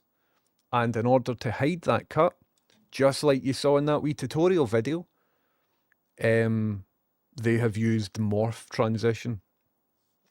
I work in news. I work in BBC News, right? If we did this in news, it would be a bad thing because we are misrepresenting what's there. If we had to do this in news, you would have to show that there had been a cut there. However, this is his official video. Like, they don't need to conform to any sort of standards like that. I think, as fun as it would be to imagine that this is AI generated for whatever reason, this is just, they've cut out a wee bit of what he was saying because it's already 4 minutes long after the edit. And I believe that's all there is. So this is a bit of a non-story, I'm afraid. And that is evidenced by the exact... So look at his sleeve here. And then from that point on, it's shifted to that. People are saying, well, he doesn't move his hands for 4 full minutes. Nobody could sit like that. But if you look close, he is moving his hands. And his hands move and gesture exactly like you would imagine them to. I think he's just sitting there delivering, like, keep in mind, this guy's about fucking 150 years old, isn't he? And he's sitting there reading an auto cue right after somebody had died and he's addressing the entire world, right? So to sit there and to just get through it. Also, this video was very hurriedly put together. I think this was only about 3 hours after the guy got shot. So I don't think there's anything suspicious about his hands being roughly in the same position for 3 minutes. Because they aren't moving about a wee bit. I think the only thing that's happened here is he has said something between here and here that they've had to cut out. And instead of just doing a jump cut, they've tried to hide it with the Adobe Morph transition. Manny Toadlet, how you doing, Manny Toadlet? Welcome in, how's it going? Manny Toadlet, that is, did you just buy 6 months up front? 6 month subs up front, or are you a 6 month sub? Manny Toadlet, welcome in, how's it going? Let me know if this is the first time that you've subscribed in this channel, because it says you've got 6 months, but I'm unsure. You get 6 months up front? Listen, that means you're a first time subscriber, Manny Toadlet. And there's something very special we do here for first time subscribers, because I love first time subscribers. I give all first time subscribers a bit of one-on-one eye contact. So, if your name is not Manny Toadlet, please look away now. Manny Toadlet, please enjoy your eye contact. Okay, everybody, you can look back. Manny Toadlet, I hope you enjoyed that. And thank you very much for the sub. Welcome in. How's it going? So that's my analysis. I can't talk about the guy that gets shot. I can't talk about most stuff, but I can talk about videos. I know about videos, and I reckon that's all that was. I think a lot of people are just wanting something exciting to be true, and it isn't. Anyway. But it is what it is. It is what it is. They've tried to edit out the worst of his bullshit. Aye, I mean, it might just have been he sneezed. You know me, I'm not going to defend Donald Trump. Fuck the guy, right? Totally fuck the guy. But I'm just telling you the truth as I see it, based on the knowledge that I've got. And I might be wrong, but if I was a gambling person, I would imagine, because there's no reason for it to be AI. People are saying, "Oh, that's AI." It's like, well, why would they do that? Why wouldn't they just put him in front of a camera? Like, why would they? So imagine it is AI. Like, why would that? I'm not saying they wouldn't do that, because he's tweeted out AI photos of himself looking like the Messiah and all this sort of stuff. But like, for that, I think it's just a bit of time is missing, and they've butted them up and tried to like sort of blur the thing. Picture frame moves behind him as well. Aye, his arm moves, the light changes behind him, and the join is mostly invisible except for a couple other things. Is there not someone in the reflection behind the camera? Nothing else changes outside, just one dark spot. No, I would say from looking at it, and I've looked at it quite a bit, there is reflection in the window. I thought that the reflection in the window might have been from the auto cue for the teleprompter, but I think it's just crew or aides that are behind the camera. So I can see what you're talking about in terms of moving reflection on the window, but the level of light coming from that. I mean, we could go in and look to see if any of the video's been looped. If you want, I could download the source video. We could take it into Premiere, but I don't think I will find anything like that. But I might be wrong.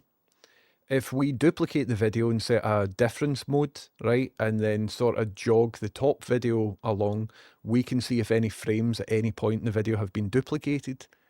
And if they have, then that would be evidence of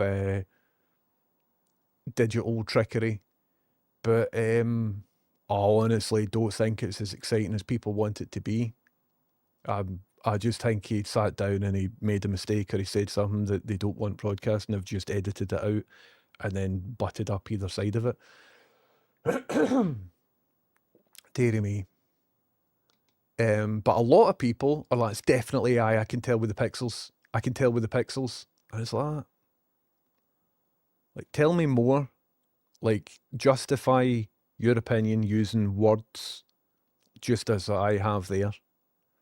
The colour grading is like nuclear Kodak. Aye, there's many things. Rolling Sausage in chat says, my criticism is I don't like the colour grading. Fair enough. Many things to criticise about that guy, the full regime, and that video in general. I was talking very specifically about that join and how it might not be AI. Notice his mouth moves, but his expression doesn't ever change. The real trumpery is the Peter Lord animation, so it's tough to notice much difference. You're quite right. Aye, he is holding the hand to cover the bruise of the cannula, or whatever it's called. Nee Hicks says, wouldn't his face morph as well if there had to be a cut? Well, that technology is really good with faces, so it's quite good at, blending a face in one pose to a face in another pose, depending on how the footage is. So with the new Firefly stuff in Adobe applications, faces is something that is better at and better at morphing together than hands. Hands are weird, especially because of the hands were obscuring the shirt behind, and the shirt behind can kind of morph and stuff as well a wee bit. That's something that modern AI tools wouldn't really have a problem with if it was using AI, which again, don't think it was. I think it was just using a morph transition within Adobe Premiere. Might be wrong, but I've stared at this and I don't know a lot of things, right? My pockets of knowledge are kind of narrow and kind of deep. So what I do know about, I kind of know about it a wee bit. And as I said, I've been working with video professionally for a couple of decades, and I would put money on it's simply a morph transition. But because over 7 million people have saw that in the past 12 hours, a lot of folk are speculating as to, oh, well, it's this, it's that, it's whatever else. I honestly don't think it's exciting. Again, might be wrong though, might be wrong. Bad timing to have a frog avatar on the screen right after the orange fascist. Aye, you're quite true. I don't think that frog has anything to do with Pepe the Frog. I think that wasn't a frog, it was a toad. And as far as I know, toads are cool. Welcome in, Manny Toadlet. I hope you have a wonderful time here. You shouldn't have looked, honking farts. That was a one-on-one private eye contact. I heard that eye contact is a filter. It's all AI. This eye is a real eye. That eye, AI. I just looked for 0.3 seconds. Knee hicks. Don't look. I actually managed to look away this time. You should always look away. Deary me. Oh, so this is weird. Just got a letter from the council saying I have an extra bin. I don't.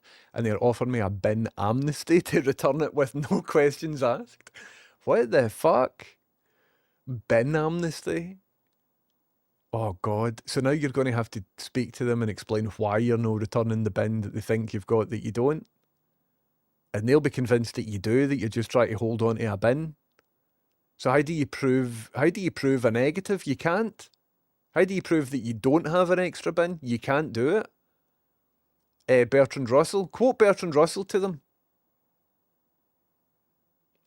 There's plenty to complain about without worrying about that. Totally agree, Mary Biscuits. Completely agree. People don't know anything, but they don't know anything with a lot of confidence. Aye. I guess people think he's dead or fucked up in some way. I think he is fucked up in some way, and a big part of his heart has died. But it doesn't mean that video is AI. That's all I'm saying. I don't have anything else to say about what he's talking about or anything like that. I'm just saying that's no...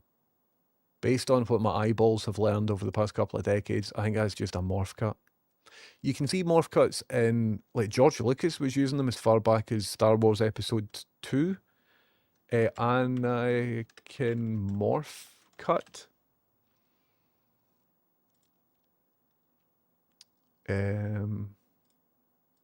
Episode 3 it is. Act. Somebody documented it on the giphycat.com website, which has since went down. So in Star Wars Episode 3, there's a shot of Anakin talking to the Emperor. Here everything is soft. Right, hold on. Another one. When Anakin's right hand moves to touch Padme, Hayden Christensen's hand morphs into the hand of an ILM guy who makes the move. Right, so this maybe isn't what I'm talking about. I'm going to get demonetized on YouTube for this.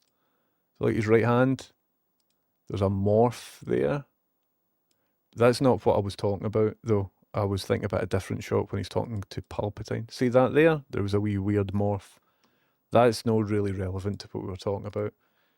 Anakin morph face. No, just getting lots of shite. Does anybody get the video that I'm talking about? It's a profile shot, right? So you see Anakin, it's for Episode 3. And the shot is, you're looking at Anakin's face here, and the Emperor, or well, Palpatine, is looking that way, and his face is like over here a wee bit. And Lucas has done a morph cut on Anakin's face to splice together two different takes. It's a known thing, somebody spotted it, and as soon as you see it, it becomes quite evident. Anakin splice cut face transition. And that there is what happened with Trump's hands. And of course, search. See, try to search anything on the internet nowadays is just absolutely humming. It's like a very clearly Anakin Emperor splice face cut transition. See if none of the videos contain these words. Don't show me videos. Instead, it's like, oh, here's a cosplay of Padme. Nothing against you, I'm sure your cosplay of Padme is great, but I very fucking clearly said what I want up here, didn't I? Oh, why did Anakin become Darth Vader? You've taken one word. You've taken one word and you're hitting me with pish. Shorts? Who wants shorts? This is how Anakin got his face scar. I don't give a fuck. Did I ask about Anakin's face scar? No, I didn't ask about Anakin's face scar. I asked about his face. They'd get spliced and cut. Well, I suppose I splice cut. Aye, that's kind of splice cut. If you cut your face, you get a scar on it. Okay, that one's actually... That, right, okay. But I mean, the other things are bogus pish. That isn't even in the film. That's not even in the film, that one. That's just something that somebody's made. My God. Anyway, so there is a thing. What the fuck's that, man? Mad erotic BDSM fan fiction of Leia. So is it maybe this conversation? Anyway, I probably shouldn't be watching clips for Star Wars while I'm streaming to YouTube, cause the mouse will go after me. Anyway, I wish I could find the clip. If I do find the clip, I'll show you on the next stream that I'm on. But again, it is just an example of the morph cut transition. Proving you don't have an extra bin is easy. Just show them the not extra bin. You think that would be easy, but they will just say you've moved the bin elsewhere. I once ordered a takeaway in Just Eat and one of the items never arrived. I never got chips. And so I did a thing, just like, hi, I'd like to report I never got one of the items even though I've paid for them. And it came back and asked me to take a photo of the missing item.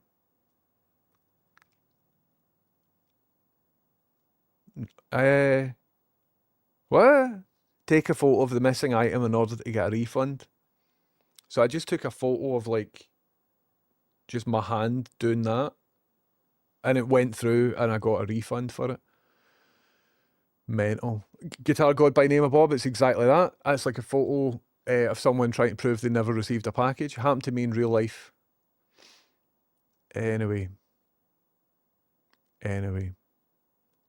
The Plagueis speech scene, is that it, Manny Toilet?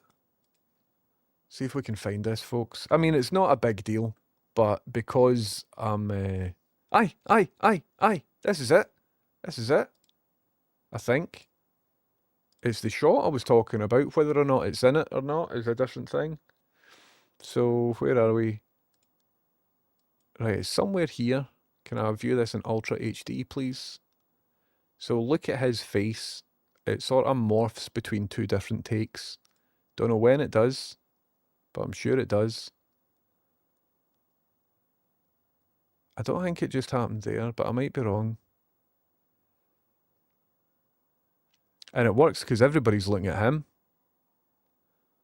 It's like a magician technique.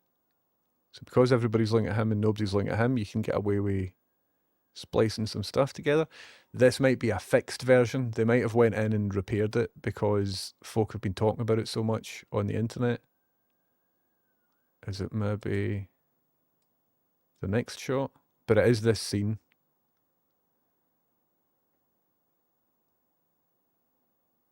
Let's see if I can see it. I wonder if this is a repaired version, because I haven't seen it yet.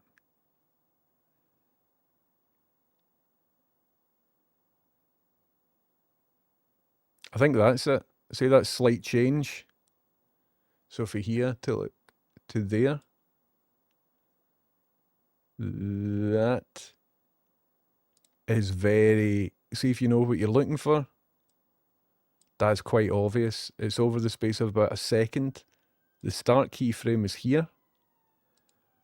The end keyframe there. And they've taken two separate takes and done that interpolation between them so that it looks like one continuous take. It's not super apparent, but see if you know what you're looking for, you can spot it. Let's see it again.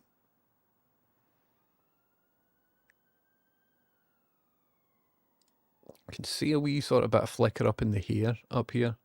And I think that is a better executed version than what we've seen with Trump's hands. See if there's any more. No, I think that's it done. That looks more subtle than what I remember seeing it. And I think a lot of that could be YouTube compression as well.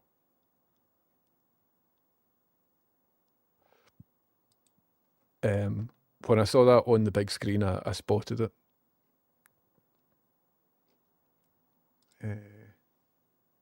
Darth Plagueis face interpolation.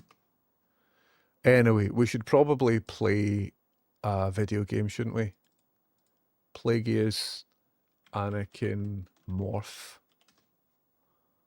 Nah, the internet search just isn't what it used to be, man.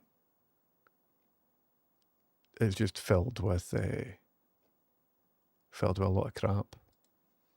Hold on. Or well, Google isn't what it used to be. Where are we? There is a scene in Star Wars Episode 3 where Anakin's face looks like it has been morphed from one take to another. Could you find instances of people discussing this online with visual examples? Right.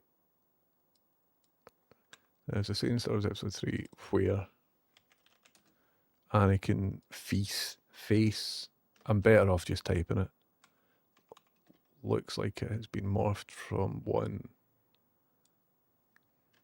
take to another. Could you find instances of people discussing this online? But right. Let's see what this says. We can hopefully get to the bottom of it. YouTube strikes are mad. Francis Higgins got copyright strike 2 days ago for watching the launch advertisement of the new Apple stuff. Oh my, interesting. Because I was maybe going to do that.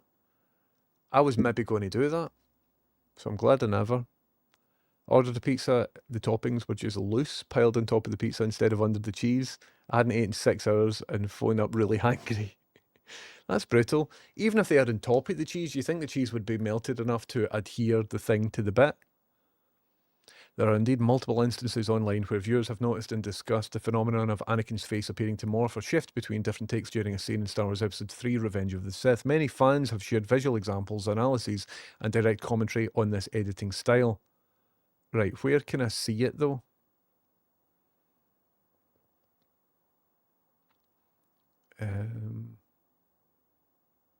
So it happens quite a bit throughout the thing, I guess. What have I done? Right. This just isn't it either. Oh, fuck it. Doesn't matter. But you get what I'm talking about with Trump's hands, don't you? I don't want to watch Star Wars on stream because it's like watching a FIFA game or something, isn't it? Anyway. Shall we play the drug game where we can sell drugs and stuff? That was over 20 years ago as well. Yes, I don't think they used Adobe Premiere's morph transition on Star Wars. I think they did it manually by creating markers on the frame and using interpolation. Kinda like the Michael Jackson black or white video. This is interpolation.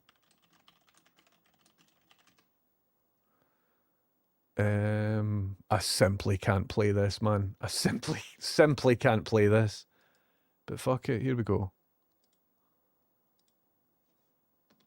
I won't use the audio, but if anybody hasn't seen this, there's a bit in it, and so these people, I'll play it in like a different speed as well. Go back a wee bit. Playback speed. I'll play it at a different speed to hopefully not trigger the copyright bots. But this was a technical triumph at the time. They had multiple different takes of different people and would morph certain people into other people. And a lot of this was done with facial, not tracking, but like setting out landmarks. So it's all done in 2D. And you can see where the transitions happen. You know what I mean? So it's done using 2D and masking. So that one there, I think, was just mainly masking because there wasn't much difference. But I saw this and then replicated it in Adobe After Effects when I was about 10 years old. So this would be a manual way of doing that, the morph transition, with a lot of other stuff working to sort of tie it together. And it's quite obvious there because the things that it's morphing between are different, so you can see the morph happen. But if the two things that it's morphing between are quite similar, then usually it's only one wee thing that you will notice changing if the rest of it is done well. Anyway, this concludes me talking about that. I don't call her Sugar Tits anymore, Guitar God by name of Bob, because I've grown as a person. Maybe it's to convey subtle transitions to the dark side. Who knows, man? Who knows? But aye, to cut a long story short, I don't think Trump is AI in that video, but I might be wrong. Disney into Michael Jackson's not ideal. It really isn't. If I don't show up on stream tomorrow, well, I'm working tomorrow, so it'll be tomorrow night before I'm streaming. But if I don't show up, it's because the Disney Corporation have locked me away. Imagine being an extra in this and no one believes you when you say you morphed into Tyra Banks. Was that Tyra Banks? It's like 2D animation, probably a ton of work manually. Yes, well, what they would have done there is they would have had facial points of interest. So one just on the tip of the nose, one under the eye, one in the corners of the eye, etc. Corners of the mouth, top lip, bottom lip. And so they would go through and manually map where all of those things are on all the different people. And then those points could be used. So you'll have like an A pose and a B pose and some time that needs to interpolate from one to another. And when that morph happens, what they're also doing is hiding it between all the frames as well, and then adding in a wee bit of masking, manual masking. So it's not entirely comparable, but it's in this sort of area, man. You don't get any good news, Avgas? Just a regular Thursday? It's 9/11, mate. It's 9/11. It's not a regular Thursday, never forget. Also, it's Fox Comedy's birthday. Has anybody got access to Fox Comedy? Get him back, man, because I want to do armpit fart happy birthday tune for him. But because I was so behind in the chat, because the chat was so vibrant, by the time I got down to him talking about his birthday, he was gone. He was off ski. So that's a wee shame, isn't it? That's a wee shame. Oh, dearie me. Shall we play Schedule 1? I think we should maybe play Schedule 1. Hi, TD. How's it going, man? TD, I was thinking about you last night. I was in OBS Raw. I actually watched one of your videos. Because I'm like, how is it you do stuff again? Went onto YouTube and I'm going through stuff. What I had to do, TD, and the reason I'm saying this is because you care about this. Nobody else cares about it. Know how, right, when you're using the move transition. Exeldro was in earlier as well. So you're using the move value plugin, right? So right now I've got this so that when a new donation comes in, that bar using move value goes like that, and it's a nice wee animation and it's cool. I was also trying to get this text value to sort of type on, and in OBS Raw, I was trying to adjust it so that like this value here would get populated into setting text. And then once that value was populated into setting text, I had another action after a delay, added a delay to make sure it was populated, and then it would hit the filter eyeball thing and make the filter come on. But I couldn't figure out how to put it in. But in explaining the problem today, what I've learned is it's probably because this value isn't a string, and this field in JSON is looking for a string, and this is like an integer or a double or some other sort of number value, I guess. So what I'm going to do is add a wee bit of logic to just convert that to a string before I try and send it to there. But it's just in the offhand, if you've ever tried to do that. So I stumbled across your how to update GDI text in OBS video. But this is a wee bit different, isn't it? This is assigning, wait till I show you, assigning text into, where is it? Into here. See this box here? How the fuck do you do that, man? It's brutal, innit? Wee bit different. It's brutal, isn't it? Unless you know what you're doing. But if there's any YouTube content creators that do streamer bot stuff, because I went on, I was sure Nutty had covered this. I didn't look at Andy Lippy's stuff, but I'm sure somebody had covered this because I did this before. I had a username typewriting on, and last night I'll be damned if I could figure out how to do it. But today, in talking about it, like the username would have worked because that was already a string, whereas I reckon the fact that this didn't go into here is because it isn't a string, it's a number value. So I'm looking forward to it. I'm not going to do this on stream because it's hell of a boring to a lot of people. But when I saw your name, TD, I was like, I can talk to you about stuff. Let me just latch on to you because I can't talk to a lot of people about this stuff, and you know what I'm talking about here. So do excuse me that I just... you've got something that does that? Oh, class, man. That would be cool. Thanks very much. As it happens, right, it turns out it doesn't matter because it was just to populate this this dynamic value just here. But see, as it happens, it's fine that it just changes. If that animated, it wouldn't be adding much. So I'm cool with the way it works. Everything's working great. This was hard to do. This was Fourth Wall's API, not the integrated StreamerBot version using the StreamerBot web thing. This is using C# to access the Fourth Wall API, and it's honestly one of the hardest things I've ever had to do. I was right on the limit of my knowledge last night, but we got it working. We got it bloody working, man. So I'm quite happy with it. Okie dokie. Let's jump straight into a computer game. Let's jump straight into a computer game. Shall we play Schedule 1, lads? So let's open Steam. Oh, I've got a sore back. Alright, let's get me out studio mode. Oh, you might have not, because I was in studio mode, you might not have seen me flipping between them there. So sorry if I was talking away about a thing that you didn't see. Anyway. Oh, there's just been a major update for Schedule 1 called the Cartel Update that I think just came out last night. I might be wrong though. This might be the last time that I played Schedule 1 because I was in Cudder's chat last night. And I was like, oh, by the way, I got Schedule 1. And Cudder says, oh, I used to play that. And then I learned something about the game that made me not want to play it again. And I just remembered that. I was like, oh no, alright. So hopefully the developer's not problematic or something like that because it's quite a fun game. But I didn't do any research on to try to figure out what turned Cudder off. I'll need to send him a wee DM.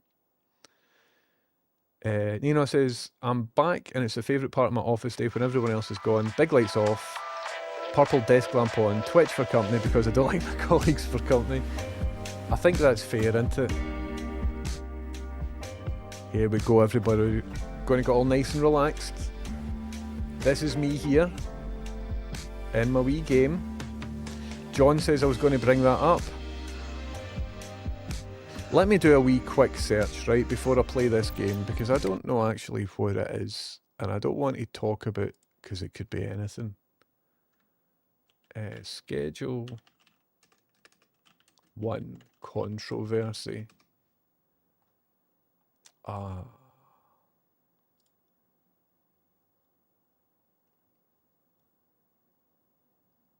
There's a strain of weed that turns...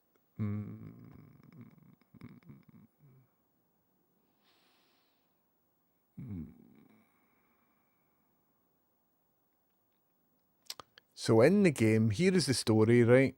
Here is why people have sort of maybe went off this game. I don't know what is going on, right? But apparently... I was watching a late night stream last night of someone playing Schedule 1, which is a new drug dealer simulator game. You basically grow weed, bag it up and have to unlock customers around town to avoid getting arrested. Actually looked pretty fun until I got to one scene where him and his buddy were smoking. They were both white. After taking a puff of the joint and coughing it, it turns their skin black. Like, not soot black to make it look like they'd turned into a black person. I was pretty uncomfortable because I was like... oh gee, subtle blackface, that's cringe. Then I looked up the game, there's an article on how one of the challenges is racist as well.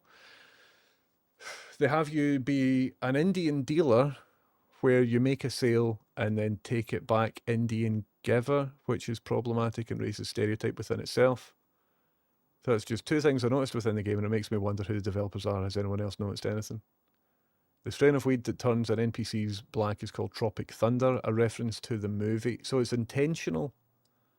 A reference to the movie which featured a character played by that guy, Iron Man, who used blackface in his role. I initially thought it was tongue-in-cheek criticism of the problematic practice of blackface. But if that challenge is real, that's disgusting and definitely shifts how I feel about the game. So there's potentially anti-Indian sentiment and potential blackface in it. I haven't played the game, but I've seen a clip about it. Isn't it specifically poking fun at the movie Tropic Thunder? It's a silly joke reference. The game has many other effects that can cause changing colours and messing with people's appearance. This is reading way too much into it. Why is everything just a wee bit shite? The effect is literally called Tropic Thunder. It's a race-swapping drug effect. Black people turn white as well. There is an effect that changes your gender as well, called Jenner Rising, like Kylie Jenner. Or whatever. Kylie Jenner? No. Who's the Jenner person? You know what I'm talking about.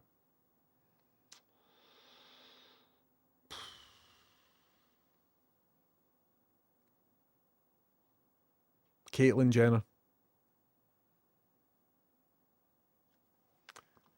I don't really know the ins and outs, but it has made me maybe not want to fire it up on this stream. Cause, do you know what I mean? Because I don't think that's made in good faith. I can understand how you might get into that situation of like, right, what if all the drugs had different effects? Because you can customize your character. So what if one of the drugs made your hair red? What if one of the drugs just swapped this component? What if one of the drugs swapped that component? But then there should have been something in the process of having that idea and then going to execute it and going, right, that might be a bit problematic. That might be a bit problematic. Rolling Sausage like, what about a game of dominoes? What about a nice wee game of dominoes? What do you think about this, everybody? I know B and Llama were playing it and stopped. I say...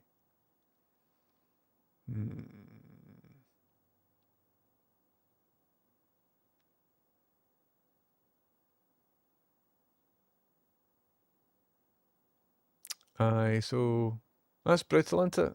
Just never play games or do anything ever again.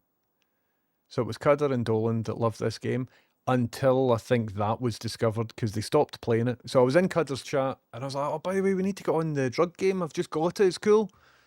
And Cudder's like, oh, I loved that game, but I stopped playing it because I found something out about it.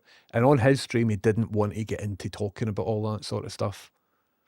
So I understand why not. Because he keeps it pretty easy, man. He watches trash telly and it's a good stream. So...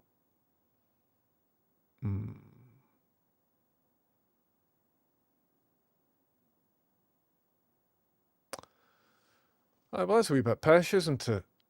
I'm going to look into it more, but it looks like that is just like a bit some bad decisions that have been made there. Schedule 1 under fire for incredibly racist challenge. Right, so there's a challenge in the game. Let's have a wee look. Schedule 1 has a particular achievement in-game that some fans consider incredibly racist and they want it to be removed. Blah, blah, blah, blah, blah, blah. Many players have fallen in love with its exciting gameplay. I know!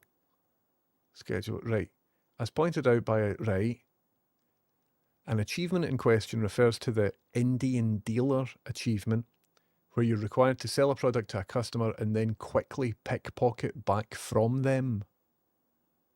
I mean, that's just racist. To call that Indian Dealer, where it's a mission specifically to defraud somebody by selling them drugs and then immediately steal it back off them. Why is it called that? It could just easily be called the pickpocket mission or something. Out of all the achievements currently available in-game, this is the only one that mentions a specific race, and some fans think it's insensitive. Tagging the creator Tyler. This game was made by Tyler the creator? It wasn't. Tagging the creator Tyler, the user who brought the attention to this and said, where they love the drug dealing game, and this is heartbreaking because I've been looking forward to playing this, it's quite a fun game. They claimed the achievement is incredibly racist, as it's the one specifying a race. With that in mind, asked if the achievement could be removed. A different account who has shared the same sentiment, writing that this achievement uses a racist phrase tied to harmful stereotypes, elaborated why this is the case. They explained that the term Indian dealer is based on the harmful phrase Indian giver. I'm unfamiliar with that phrase, I'll be honest with you, but I think I see the problem 100%. The term is rooted in a long history of racism and stereotypes against Indigenous people. Indian, as in an American Indian. All this time, like Native American, the word Indian and Native American. I've just got that bit of it. I thought they were talking about being racist against people from India. The term is rooted in a long history of racism and stereotypes against Indigenous people. Even if the intent wasn't malicious, it still impact matters. Words like these reinforce false narratives and cause harm, blah, blah, blah, blah, blah. Interesting. Schedule 1 creator has yet to respond at the time of writing, but we'll keep you posted with any updates. No updates. Well, that's a bit shite, isn't it? Let's see if I can get a refund. I've already played it for 62 minutes. So I think I'm 2 minutes over the refund allowance. But let's see. Because they could easily have just removed it. See, even if it was done from a position of naivety or immaturity or something like that, they could then just say, do you know what? Aye, right, sorry, I'm a single dev. I didn't know about these things. Here, look, I fixed it. But it looks like they haven't fixed it. We just saw that as well. The names of those strains, like one's called Jenna or something. Which isn't good. So, how do I request a refund on Steam? Because the only way I'll be playing this is on stream, and I don't want to play it on stream if it's got that stuff in it. Oh, it's such a shame, man, because I liked the game. I really liked that game. I thought I was going to get into a nice wee groove and maybe play games on stream for a wee bit, because I didn't like Mafia. That was shite. Steam refund. Within 2 weeks of purchase. Where are we? I just want a link. How to request a refund. You go to here. Schedule 1. What problem are you having with this product? Gameplay or technical issue? Nah. DLC or bonus content is missing? Nah. It's not what I expected? Yep. I want to permanently remove the game from my account. Right, do you think for this it's not what I expected because I didn't expect it to have potentially racist stuff in it, or I want to permanently remove the game from my account? Because it's kind of both. I think it's not what I expected, maybe. You know what I mean? I'd like to request a refund.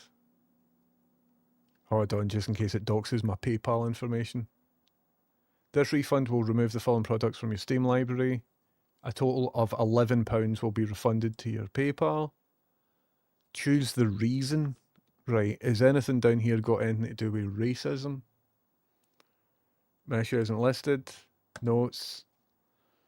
Alleged racist content with one of the achievements. Not marking Indian people. What is that I'm going to say?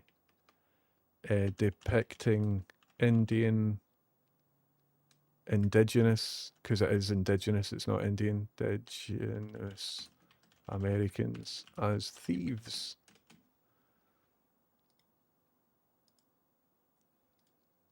And what's that achievement called? Indian dealer.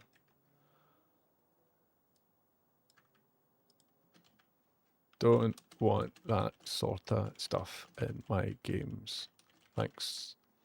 Alleged racist content with one of the achievements. Indian dealer depicting Indigenous Americans as thieves. Don't want that sort of stuff in my games. Thanks. There we go.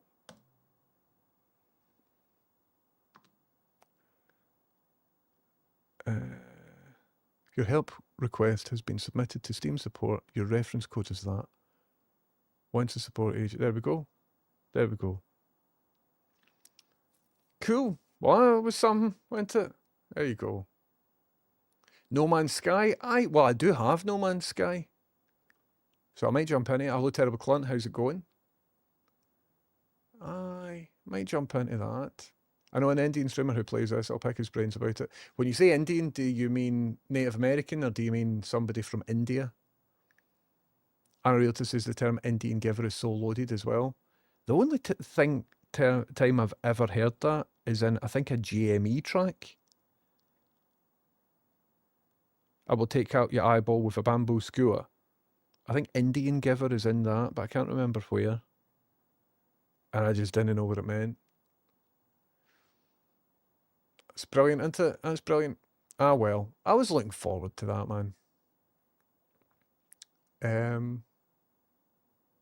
Carnivore's having bother with the bins. Carnivore's council's saying that they've got an extra bin. Carnivore doesn't have an extra bin. So the council's like, here, we're doing a bin amnesty, so give us back your extra bin and we won't, nothing bad will happen. Carnivore's like, I've not got an extra bin, but... So Carnivore now needs to prove that they don't have something, which is hard to do. You can't prove a negative. Shaggy says, I'm half Indian, I don't see it as an issue, to be honest. It's referring to American Indians, it's Native Americans. It's an American thing, we had Burns sitting in the style given, etc. I don't know, see, because I'm Scottish, I don't even think I've met a Native American person. Never mind being in touch with the ways in which they've been racially abused or subjugated or whatever. So I would like to know more about all of that, because this has unearthed a blind spot that I had. Because up until I'd read that 3 or 4 times, I still thought they were talking about the country of India. Anyway, it's a bit daft, says Terrible Clint, not a deadly sin. Aye, like, worse things have happened in the world, you know what I mean?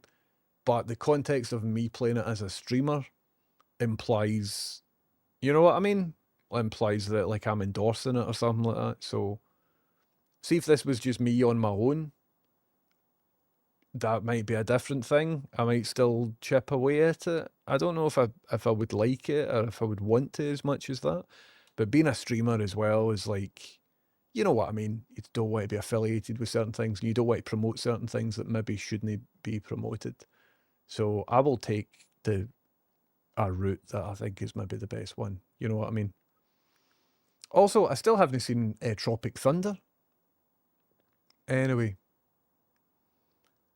There's also an issue where you can make strains of weed which either change the race or the sex of the customer, the gender of the customer. It seems tone deafness regardless than maliciousness. Aye. Yeah. Anyway. All they need to do is... See, even like, imagine this wasn't a big deal, right? If you're the developer of the game, and somebody says, see, just that one word is just one string in your game, just change that to another word. Because a lot of people are offended at it with like racist connotations and stuff like that, right? Anybody would just go, aye, cool, all right, blip, job done. But the fact that they haven't, and there has been other updates on the game. There's cartel updates, there's mushroom updates and stuff. So you have saw me read all of this live. I've not really had time to formulate my own opinion other than to just err on the side of caution because I don't really know the ins and outs about that sort of stuff. If people choose to play it individually, it's one thing. Playing it for an audience and broadcasting, it's different. Completely, totally. Maybe Water Park Simulator, similar kind of vibe and no racism that I'm aware of. Cool. About to dive down that hole, but also had about 1,000 hours in No Man's Sky.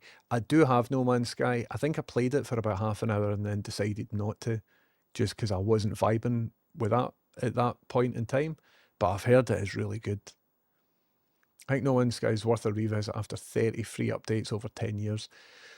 See, because of all the updates, though, will it be easy for me to jump in as a novice player? Or would I need to have played the baseline and then go, like, learn that, and then the update will change it slightly, and then all of that and all of that? You know what I mean? ICU says, I mean, just using the term Indian to refer to Native Americans is bad enough without the negative connotations. I completely agree. Ah, well.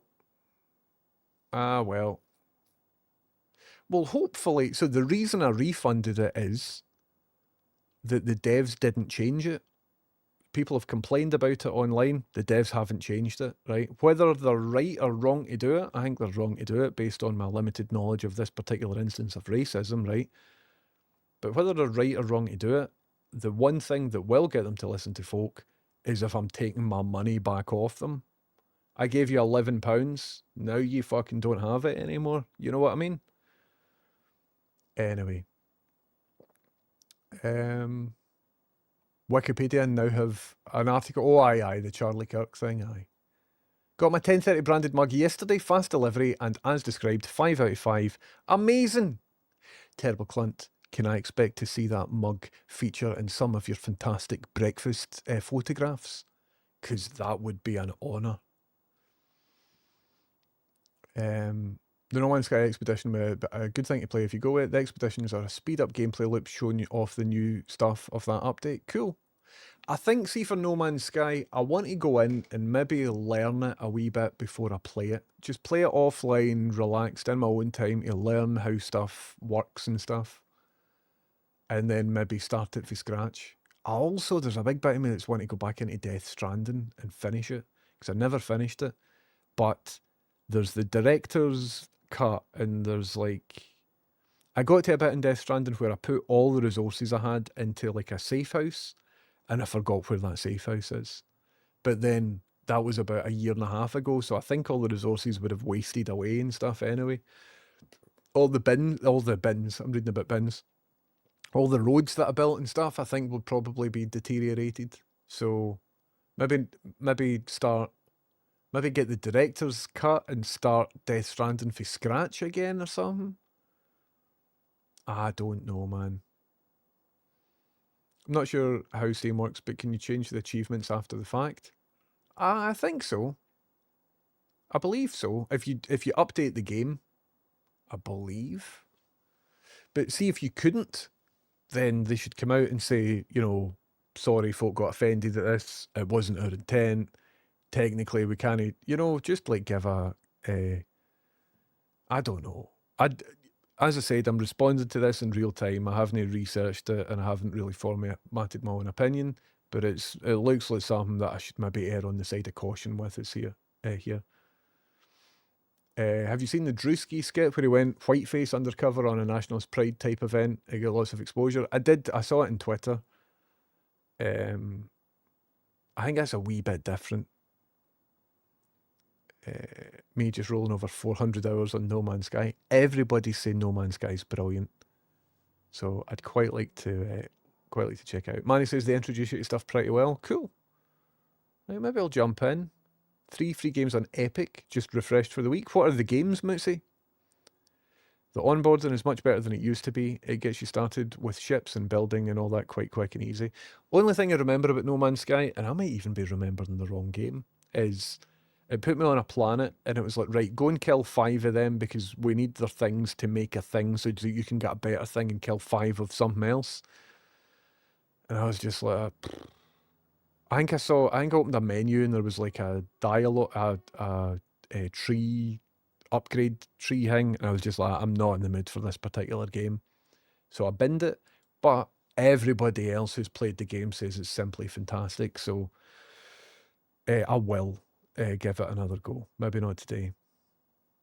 ICU says, I've never jumped in, but I know folks that love the game. It's a great example of developer under-delivering initially, but making it up with so many updates and improvements. Cool.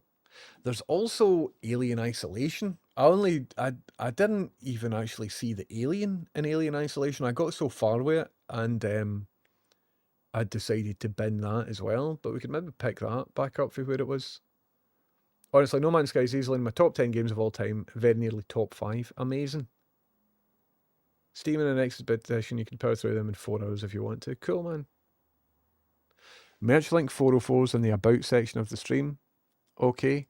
If you're looking for merch, let me fix that. Twitch.tv/1030. So you're talking about the panels under here. Thanks for letting me know. So is it here? I need to update this. What merch link were you talking about? So if you're looking for merch, it's 1030.co.uk, 1030.co.uk. But if there is a link, where is the link? Welcome. Fun project should take you to somebody else. Somewhere else now. Links in the upper About section. About section. Maybe I can't see it here. Because I can get that fixed now. I can get that fixed now. Merch here. Brilliant. But that should take you.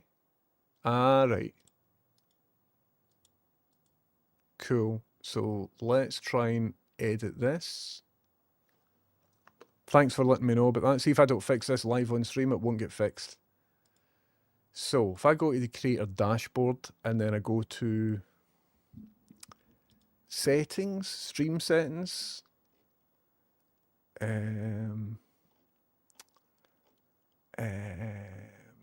I go to home and then I go to, nope, nothing in there.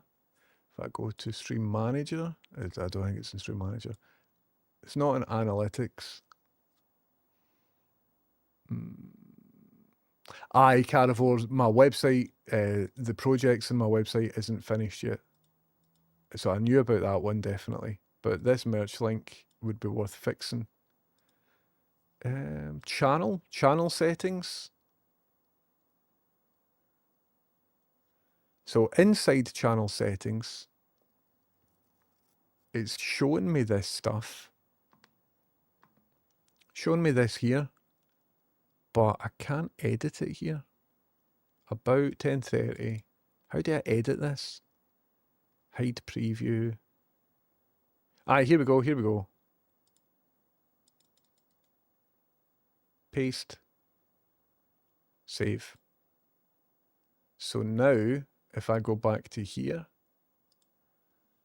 twitch.tv/1030.tv/10 Yushush. And then I go down to merch. Hey, it works. Thank you very, very much for telling me about that. And I'm going to change the Ko-fi link as well to the donate link for Fred. Because I think I'm best just funneling it all through the one thing rather than funneling it through Ko-fi. And I'll change that to that. Look at me doing stream admin in real time. That is amazing. Thanks very much for telling me about that stuff. Awesome. Incredible. Cool. Thanks a lot, everybody. Alien Isolation is also a top 20 game for me. Again, I just think I wasn't in the mood at the time. So I'll maybe go back and play about it again. Carivore, see when you're designing something, right, if you don't have the actual text, we need a Fred command, we do. Right, Anna Realtor, hold on, let me arrange that. I'll show you how to do things in StreamerBot, right? So I'll do a wee tutorial in StreamerBot and then at least I'm sort of providing some sort of content. Okay, so inside StreamerBot, what I would like to do is create a new action with a Fred command. So I'll right click add and I will call this commands. It's in the group called commands and we'll call it Fred. right? So I've got a new command here called Fred. It doesn't do anything yet. So what I would like to do is go into Twitch and add a chat message, and it will send an announcement. Do you think it should be an announcement to the channel? Help Fred dog with his vet bills here. And that's the link. Okay. And what do we want to trigger that? Well, we could trigger it by... Well, we don't want an announcement all the time, do we? Let's just see what the announcement looks like first. So what I'll do is just do a test trigger, right? Because I don't know how invasive this announcement will be. If it should just be a simple command or not. So let's have a look at this chat box, and if I test this command, let's see what an announcement looks like. Aye, that's all right. Help Fred dog with his vet bills here. And how many of them can I trigger in the one go? I can keep triggering them. That's not too over the top, is it, everybody? I think that's fine, isn't it? Okay. So what we can do, now that I'm happy with that, is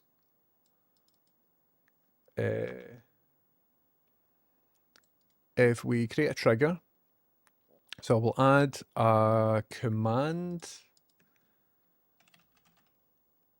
command triggered, and the command, well, let's create a command, and we will call it Fred, exclamation mark Fred, and anybody's allowed to do that, right? Anybody's allowed to do that command. So if I now hit save, and then I don't like the look of the wank command, well, try it out. Try it out. There's a command called wank. But please don't test wank just now. Test out exclamation mark Fred. Anybody, particularly a non-sub, maybe if any one of you could type exclamation mark Fred, and we will see if this works. Hey, there we go. Look at that. Look at that. That's cool, isn't it? That works great. And it works with a capital F and a lowercase f as well, I think. That's cool, man, isn't it? That's cool. I'm happy with that. I think what I will also do is get a wee button down here so that I can press the button and if I'm talking about it. So let's go into Stream Deck. And I want to add a wee button. So I've got buttons when I stream. And this is how I edit them. So that's the button that I use to phone Stone Cold Steve Austin. That's the button that I use to speak to Games Master and Hal and all of that. So what we want to do is a streamer bot action. Drag that in. We'll call it Fred Dono. And what is the action that I want it to use is an action called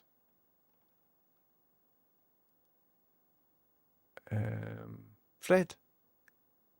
And that's it. That's all I need to do. I don't even need to save that or whatever.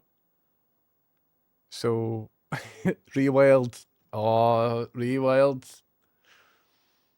I used to say that I was a wank, and Gibbs would often use it, and then one day I changed it without telling Gibbs.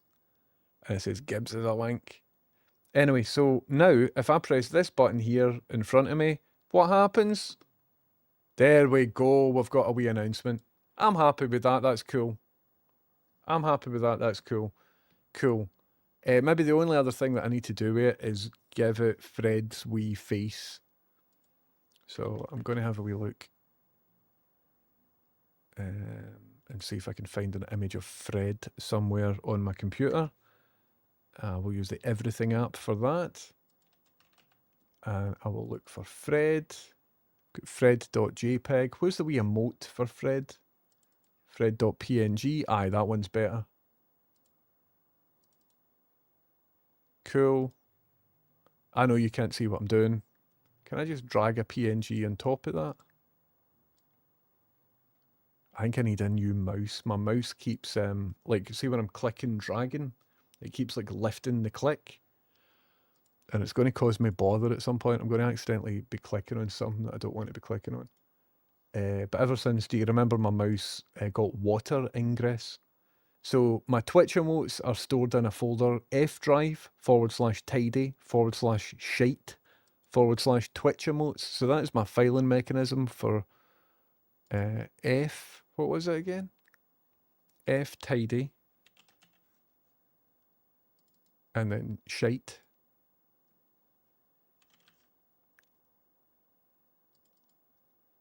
And then Twitch emote. Oh god, I need to tidy this up, man. Twitch emotes. And then that one. Cool. So I've now got a wee button in front of me with Fred on it. You can kind of see a preview as to how that looks. So see this wee button with Fred? That's cool, man.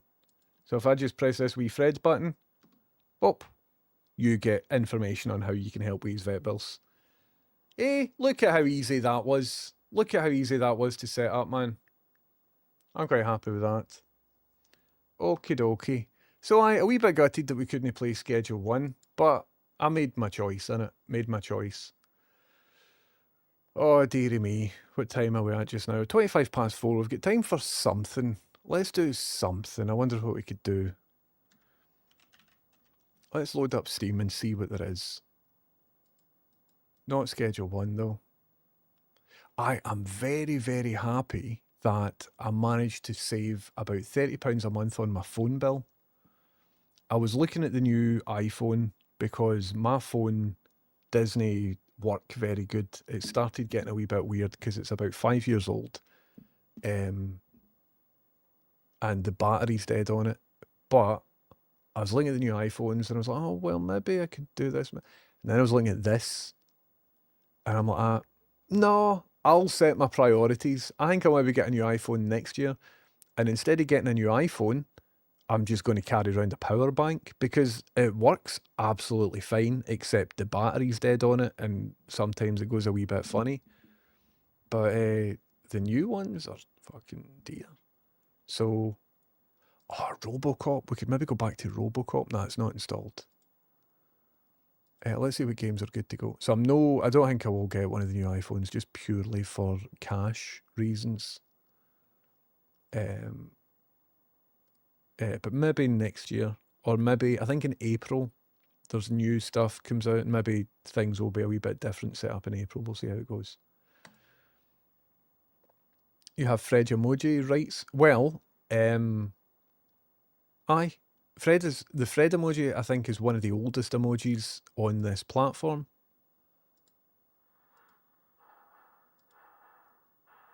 What game is this? Alien Isolation? I don't think you can hear that though. What we need to do for you to be able to hear it is go into this, and then this, and then that, so you should now be able to hear the game. And then what we can do is full screen it. Alt, enter, there we are. Alien Isolation, folks. Everybody wants No Man's Sky. I jumped into Alien Isolation, I'm sorry. Any game that isn't Tetris is potentially dodgy. Even Tetris is dodgy. Do you know that Tetris is linked to Maxwell, the mad media baron, Mossad agent guy, who is Ghislaine Maxwell's da? He was trying to claim ownership over Tetris back in the day. Tetris has had quite a story about its origins. Enjoyed the film, still didn't see the film, but a lot of the film was filmed around about here, in Glasgow, and then Ghislaine, in Glasgow, and then in other bits of Glasgow. So is the Maxwell stuff featured in the film? I didn't know about that. But I don't think he was a good day, really. But who's the main guy that coded Tetris originally? Alexei something. Alexei something.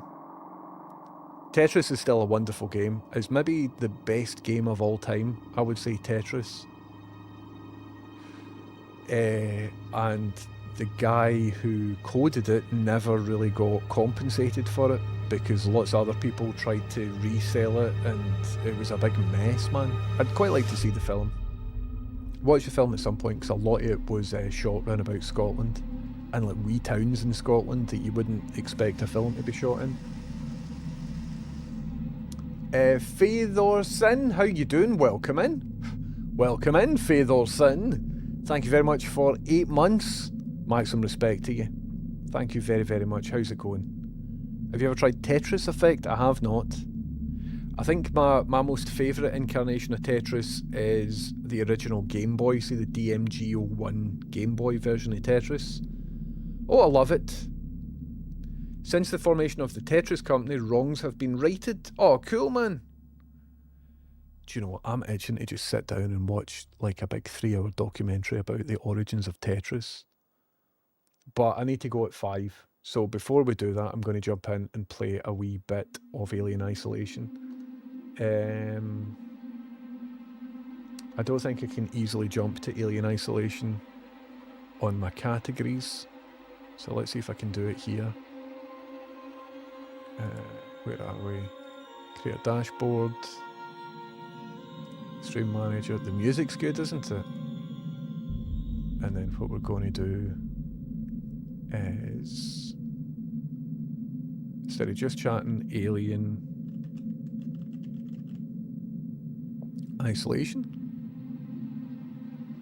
I'm going to save that. Fuck, this is a bogus in it. Look at the state of this, man. Hold on. Try to hit OK. I'm trying to just press this button OK. Technically I could press it here. There's an OK button just here. And if I say if I resize fucking computers, man. You would think, wouldn't you? You would think that for whatever reason that browser window wouldn't go under my... Oh, I hate it. I hate computers. Anyway. A good BBC doc on Tetris. Amazing. I'll maybe check that out after the stream. Thank you very much, Hammy. Okay, folks. Oh, it's awfully scary music, isn't it? Oh, it's awfully scary music. Right. Shall we jump straight in? Without further ado, let's get into it. But first, what I will maybe do is... How cool would it be if I played a game, right? But you could see the game behind me. Okay?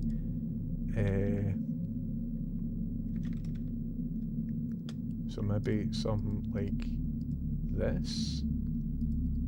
Okay. And then we pull this down to about here. And then we do this. So it's getting cropped a wee bit. But it means that if I'm playing the game and then I get a bubble blast, you can see what's happening right on this screen. Okie dokie, folks. Let's get into it. Alien Isolation, please. Yes. Start game, please. Oh, no. Continue game. Continue game. Because I have played this before. The more you can collect... Oh. Sevastopol has an automated security camera system running in some places. That it changed, and then something else came up that I can't read. Noises above it, and it changed. Already I'm angry at the game because it gave me text. I tried to read the text and it changed what the text was. Objected, updated, get through the main door. Look at this, man. I've no idea where I am and what I was doing, but it looks amazing, doesn't it?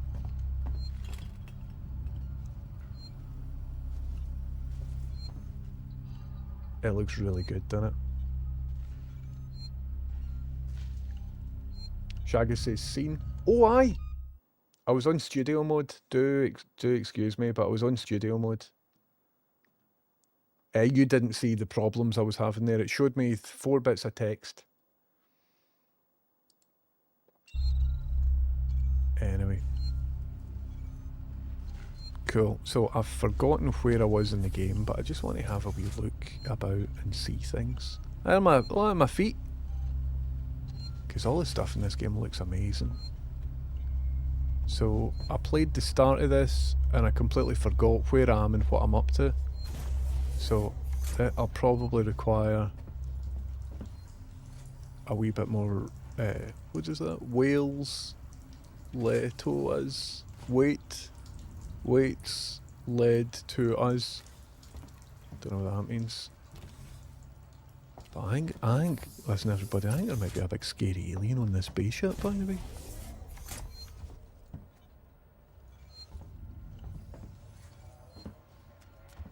I roughly remember this.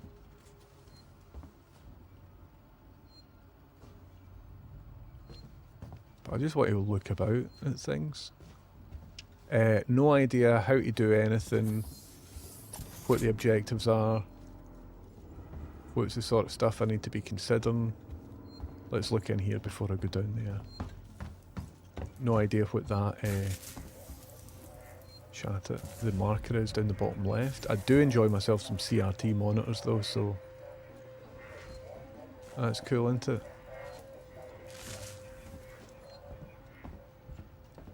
Right, let's head downstairs and see if we can see anything good. We checked Alien Earth. No, but I think Hammy and Roscoe were talking about it on Roscoe's chat. Roscoe's like, that looks fucking shite. And everybody in chat's like, it's actually very good. It's actually very, very good. Alright. Are these deed people? Oh my god, look at this, everybody. Oh no. I remember being here and I remember there was a creepy guy. Oh, I need to get a maintenance jack, don't I? And that's why I went up there to look for a maintenance jack. Is there motion blur on? I think there's motion blur on, which doesn't stream very well. Video.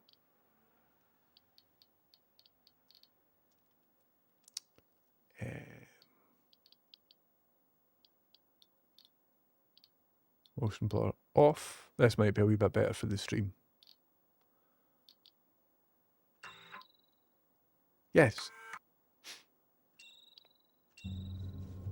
That'll look a wee bit better on stream. It'll compress a wee bit better.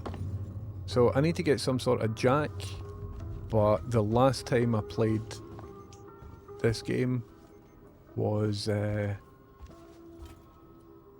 months ago, so I forget where I've came and where I'm going to and all of that sort of stuff. So I need a plasma torch to get in there, but I need a jack, and let me just walk all over these bodies. I think the jack was maybe up here. I remember thinking, right, I need to go up here to get something. But I've just been up here, let's just hug the left, right? And we can see if we can find some sort of maintenance jack. And see if I can figure this out. I think what we need to do...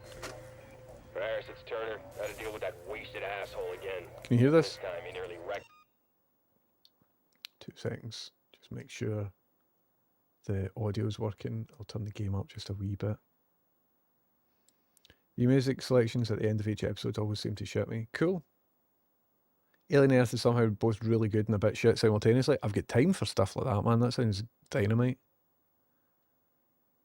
Right, let's go back into the game. The door with a maintenance jack.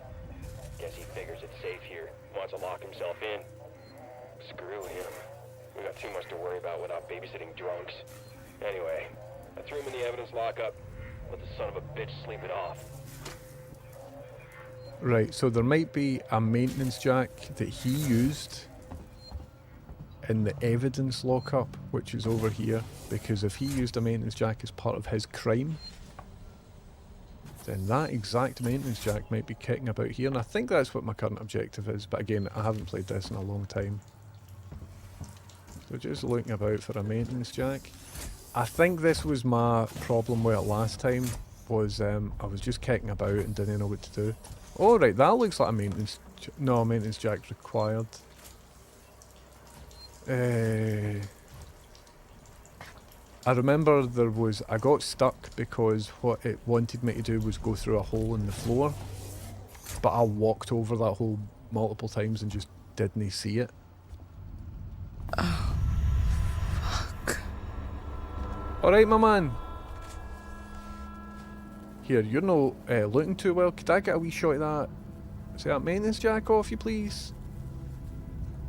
Right, how do I get in here? Well, not through that door.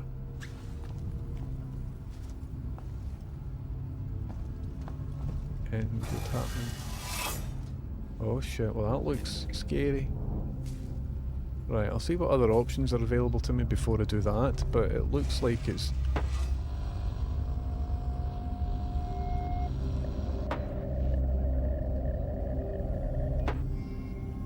scary noises, isn't it? Aye, right, so it looks as if I'm going through... Oh, there's one of Ad's balls. Looks like I'm going through the scary hatch. Looks like I'm going through the scary hatch.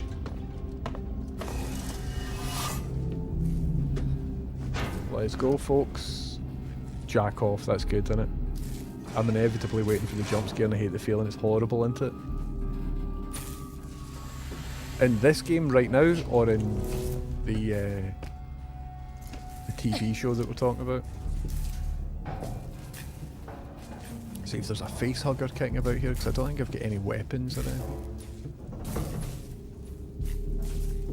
How useful is ventilation? Oh, look at that, man. It looks as if someone's being dragged down here. Oh, FFS. Am I right? Rolo, I want to make a complaint to the highest authority, okay? Can you hear this? My name is Zachary Watson. That's Watson. You get that?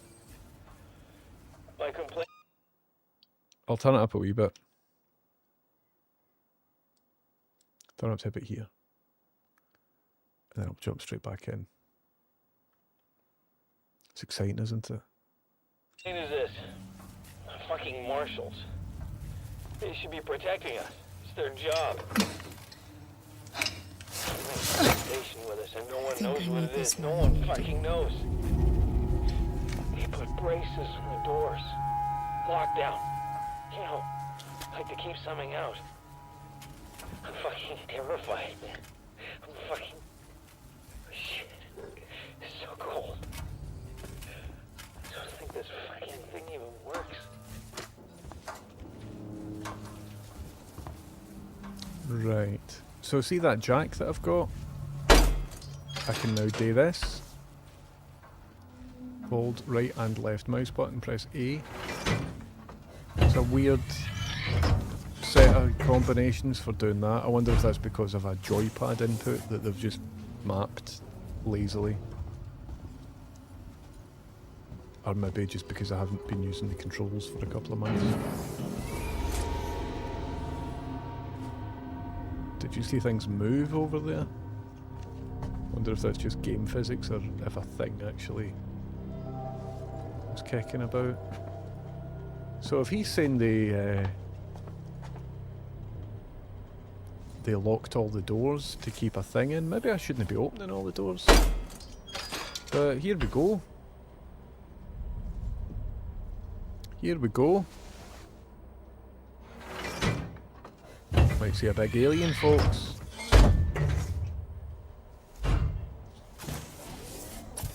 How scared are we on a scale of 1 to 10? I'm alright now, but see, as soon as I see a wee sliver of an alien's tail, I'll be like that. Collect scrap, don't mind if I do. Where was that? It told me. There we go. Collect bonding agent. Interview subject. Heist. Did I say that right? Heist? Look, if you can't even tell me your name, we're gonna be here a hell of a long time. I just want to know about your boss. He's got you all into a lot of trouble. Someone's gonna be accountable. I'm gonna make damn sure someone's accountable. No? Tough guy, huh? Turn off the tape. Maybe our friend here is just shy. There was a sound there that made me think that there was something in the room with me, but I don't know what it was. Horrible. But it looks like now I can go down here and open this, and for what I remember there's a guy in here, isn't there? Is it a Scottish guy? Is that a modified Casio the characters are wearing? I didn't spot it. I think it's a Scottish guy in here. Stay still. Okay. Okay.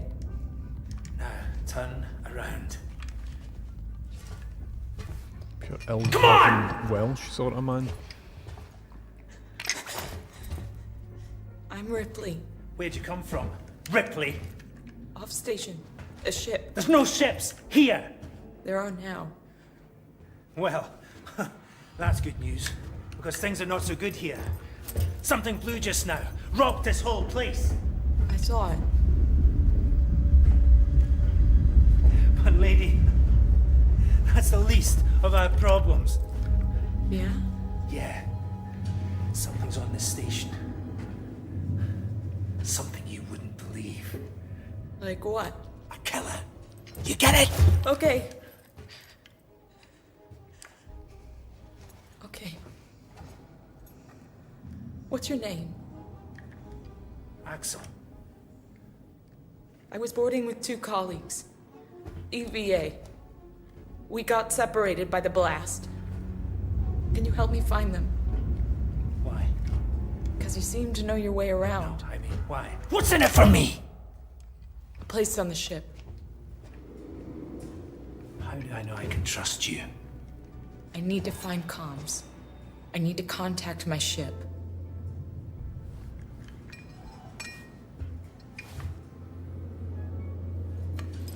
This is your lucky day.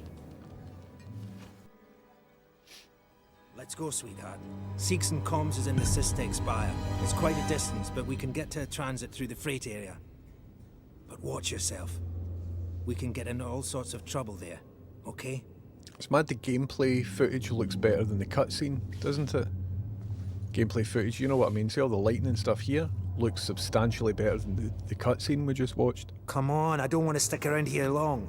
Anyway, how do I smash this guy's head in? Imagine after all of that, I was just like that. Ackwell. Brain him, exactly, 100%. Sorry, where was it you said that we need to... Through here, into it?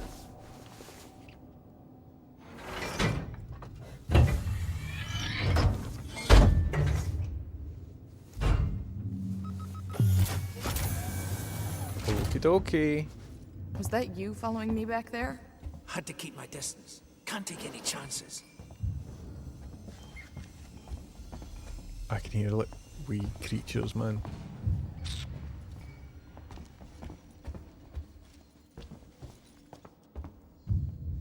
This maybe isn't a good spot to be in. Inquisitive time, eh? Stick close to me. What? Hey, don't move. Okay. We're not looking for trouble. Who are you? I'm John. This is Ringo.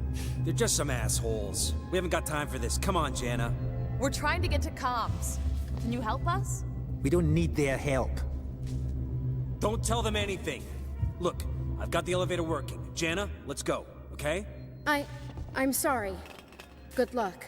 Alright, Jana, Alright. Here, I'm no way in, by the way. Let's see ya. What the hell was that about? Why are you so damn aggressive?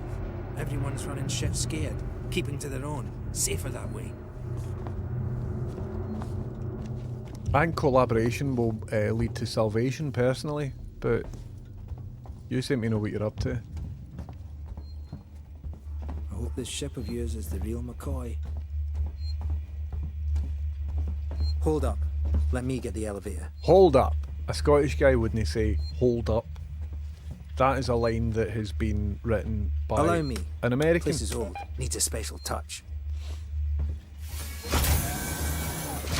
Hold up. Well, what are you waiting for? Hit the button. Hold on, exactly. Keep the noise down here. The There might be people around. I'd appreciate it if you told me what the hell was going on. Right now. Listen, darling. When we get to the ship, we can kick back, braid each other's hair, and chat all you want. Can you Yeah, hear it? when we get to my ship. I need to know what's going on. Right fucking now. Fine. Like I said, there's a killer. A killer.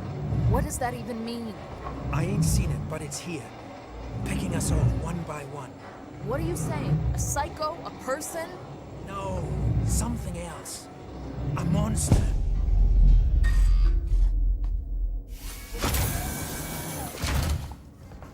An alien. Use that. I forget all the menu stuff of all the controls of what I need to do with things and all of that, so maybe I should, if I get into this, maybe I should start it from scratch again, because at the start it told me all about different tools that I've got. Shit, we need to move. Hold, This way. control, Get and down. move keys. This is bullshit, man. You should be looking for a way off. How do I get Are down? you crazy? There's no way off. How do I get At down? least we're safe down here. For how long? How do I get down? What if they come? How do I get down? Options. Where's my keys? No, I don't know the buttons. For us? Then we shoot the crap. It came out up and it of disappeared. Now shut up. You're making me nervous. I can lean. I don't know how to crouch. Maybe just go over and talk to them. Trouble. Hiya. You'll have to go around them. that? Follow We me. got an intruder. I'd turn back if I was you. You don't want to ignore us. Back off. Going to shoot me? Don't let them. Aye, they are. I just wanted to see what they would do.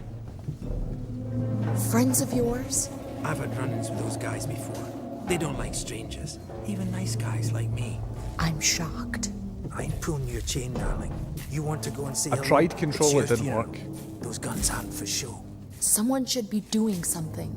They are. It's called surviving.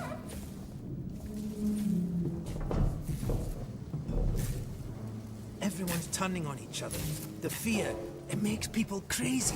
I've noticed. Right, let's see if I can figure out how to... Oh, I'm now crouching. Living here? Am I now What crouching? can I say? My butler's on holiday. Grab what you need.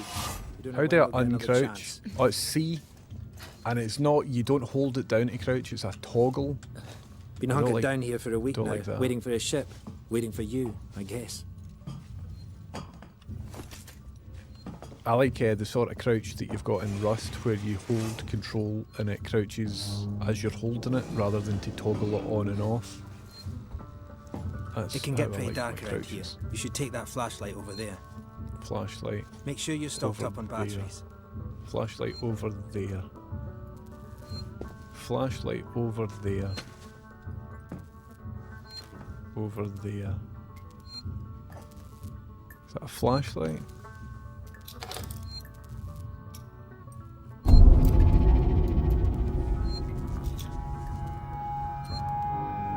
Just be careful not to flash it around.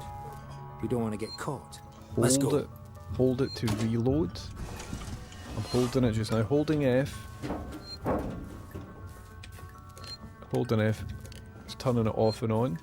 This way. If I'm trying to figure out how to use the flashlight. If I tap it, it goes off and on. But if I hold it, it charges it, I think. According to that thing that showed up and then disappeared. Collect scrap. I don't know what I'm doing with the scrap. Flashlight batteries. So do you think this is where he hangs out?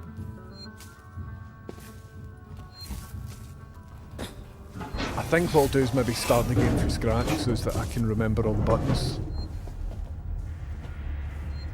And then I need to press C to get up I'll again. watch the vent. There's another vent round here somewhere. I marked it so I wouldn't forget it. How about you look around? We're not going anywhere until you find that vent. Is it this one?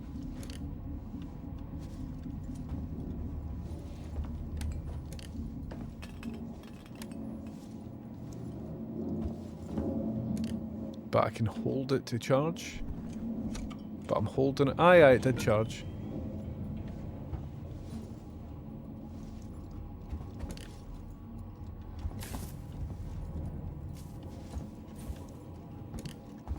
it that?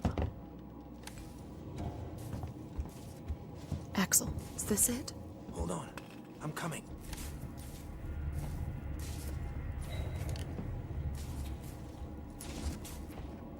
I knew it was here somewhere. See? Got it covered. Wabnasm says save first, go back. Oh, what? I didn't save. How do you save? Sorry, Wabsnasm. And hiya, how's it going, by the way? I've not seen you for ages. I'm not quite sure how to save. I can load game, options, quit to main menu, quit game. Don't know really how to save. Emergency things on the walls, it's the phones that beep. Ah, right. There was one in that guy's room. Ah, fucked it. I'm forgetting to look at things like that. So, basically, I played the start of this game about 6 months ago. And then haven't went back to it. So see all the buttons and all the teaching that it taught me right at the very start? I've completely forgotten it. So, what should I do, right? Because everybody's saying this game's brilliant and it's one of the best games in the world. What I'm going to do is quit it there and then pick it up and maybe do evening streams where I play it from the very start. I think that's the best thing to do here because I'm not that long into the game. I think I'm only maybe about half an hour into the game, an hour into the game. So the majority of you lot, I would imagine, haven't saw the start of the game. I don't remember all the stuff that it taught me at the start of the game, how to save, how to do all of that sort of stuff. So I think in order to get the best out of this, I'll leave it here. Have the game loaded before you start? Aye. I think nighttime streams would be the best for playing video games. Do you think that sounds good? I think, are we all in agreement that that is a good strategy for getting the most out of this game? Right, everybody, how does this sound? For at least the next week, unless it's bad, for at least the next week here on this channel, we're going to play at nighttime Alien Isolation. Does that sound good? Good. Tomorrow, right, I am in my day job. I'm at work during the day. But at night time, I want to play Alien Isolation. And tonight, I will probably be back on stream tonight. And I will play Alien Isolation then. We will start it tonight. We'll start from scratch. And I'll get right into it. Skipping over Peak. Peak is still good, might say, but I don't want to play it single player. I really like Peak. I'm skipping over Schedule 1 because all the stuff that we found out about it. So I've refunded Schedule 1. I won't be playing that again. But I do want to play Peak. And I will be playing it, but probably only when others are around. So I'm in a good wee group with Peak with Adadad and Llama and Cutter and all of that lot. So it would be useful. Did that Fred command not work?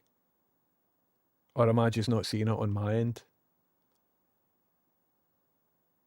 Did that Fred command work, Anna Realtor? Or did I just not see it over here? The command worked? Cool. I obviously must not see announcements on this particular thing. Cool, cool. Aye, that seems like a good thing. That seems like a good thing, didn't it? Speaking of Fred, thanks very much everybody for contributing to the Freddy Fund today. These are all brilliant. Already, because today is like the 11th of September, so we're already this much ahead of the funding target. So thanks very much everybody for helping Freddy out. It's amazing. Freddy, I believe, is back getting chemotherapy on Monday, I think. And for anybody who has contributed to the Freddy Fund, Fred and I will be sending you a wee personalised message over the next couple of days. So thank you very much for doing that. Wednesday, Fred's back in for chemotherapy on Wednesday. Amazing. Well, listen, everybody, keep it real, take it easy. What I'm going to do is go away and watch a documentary on Tetris. And in the meantime, we will see who's on. But if you don't, or if you've previously donated to the Fred Fund, then what you could do is expect a wee personalised video from the both of us. I'm going to raid Ellen. Never raided Ellen before. I don't think I've watched Ellen streams before, so we're going to have a wee look and see what they're up to. Listen, everybody, thank you very much for coming in. Please keep it real, take it easy. Both those things are as important as the other. My name's James Houston, and Houston's boosting, but before I go, please enjoy this magic trick.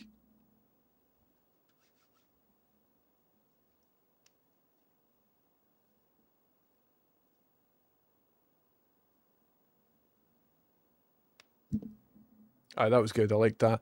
Catch you after, pals. Bye. Love you. I'll see you tonight. I think I'll see you tonight. I'll probably be on tonight after my dinner. See you later, folks. Ta-ta. Catch you after. Bye now.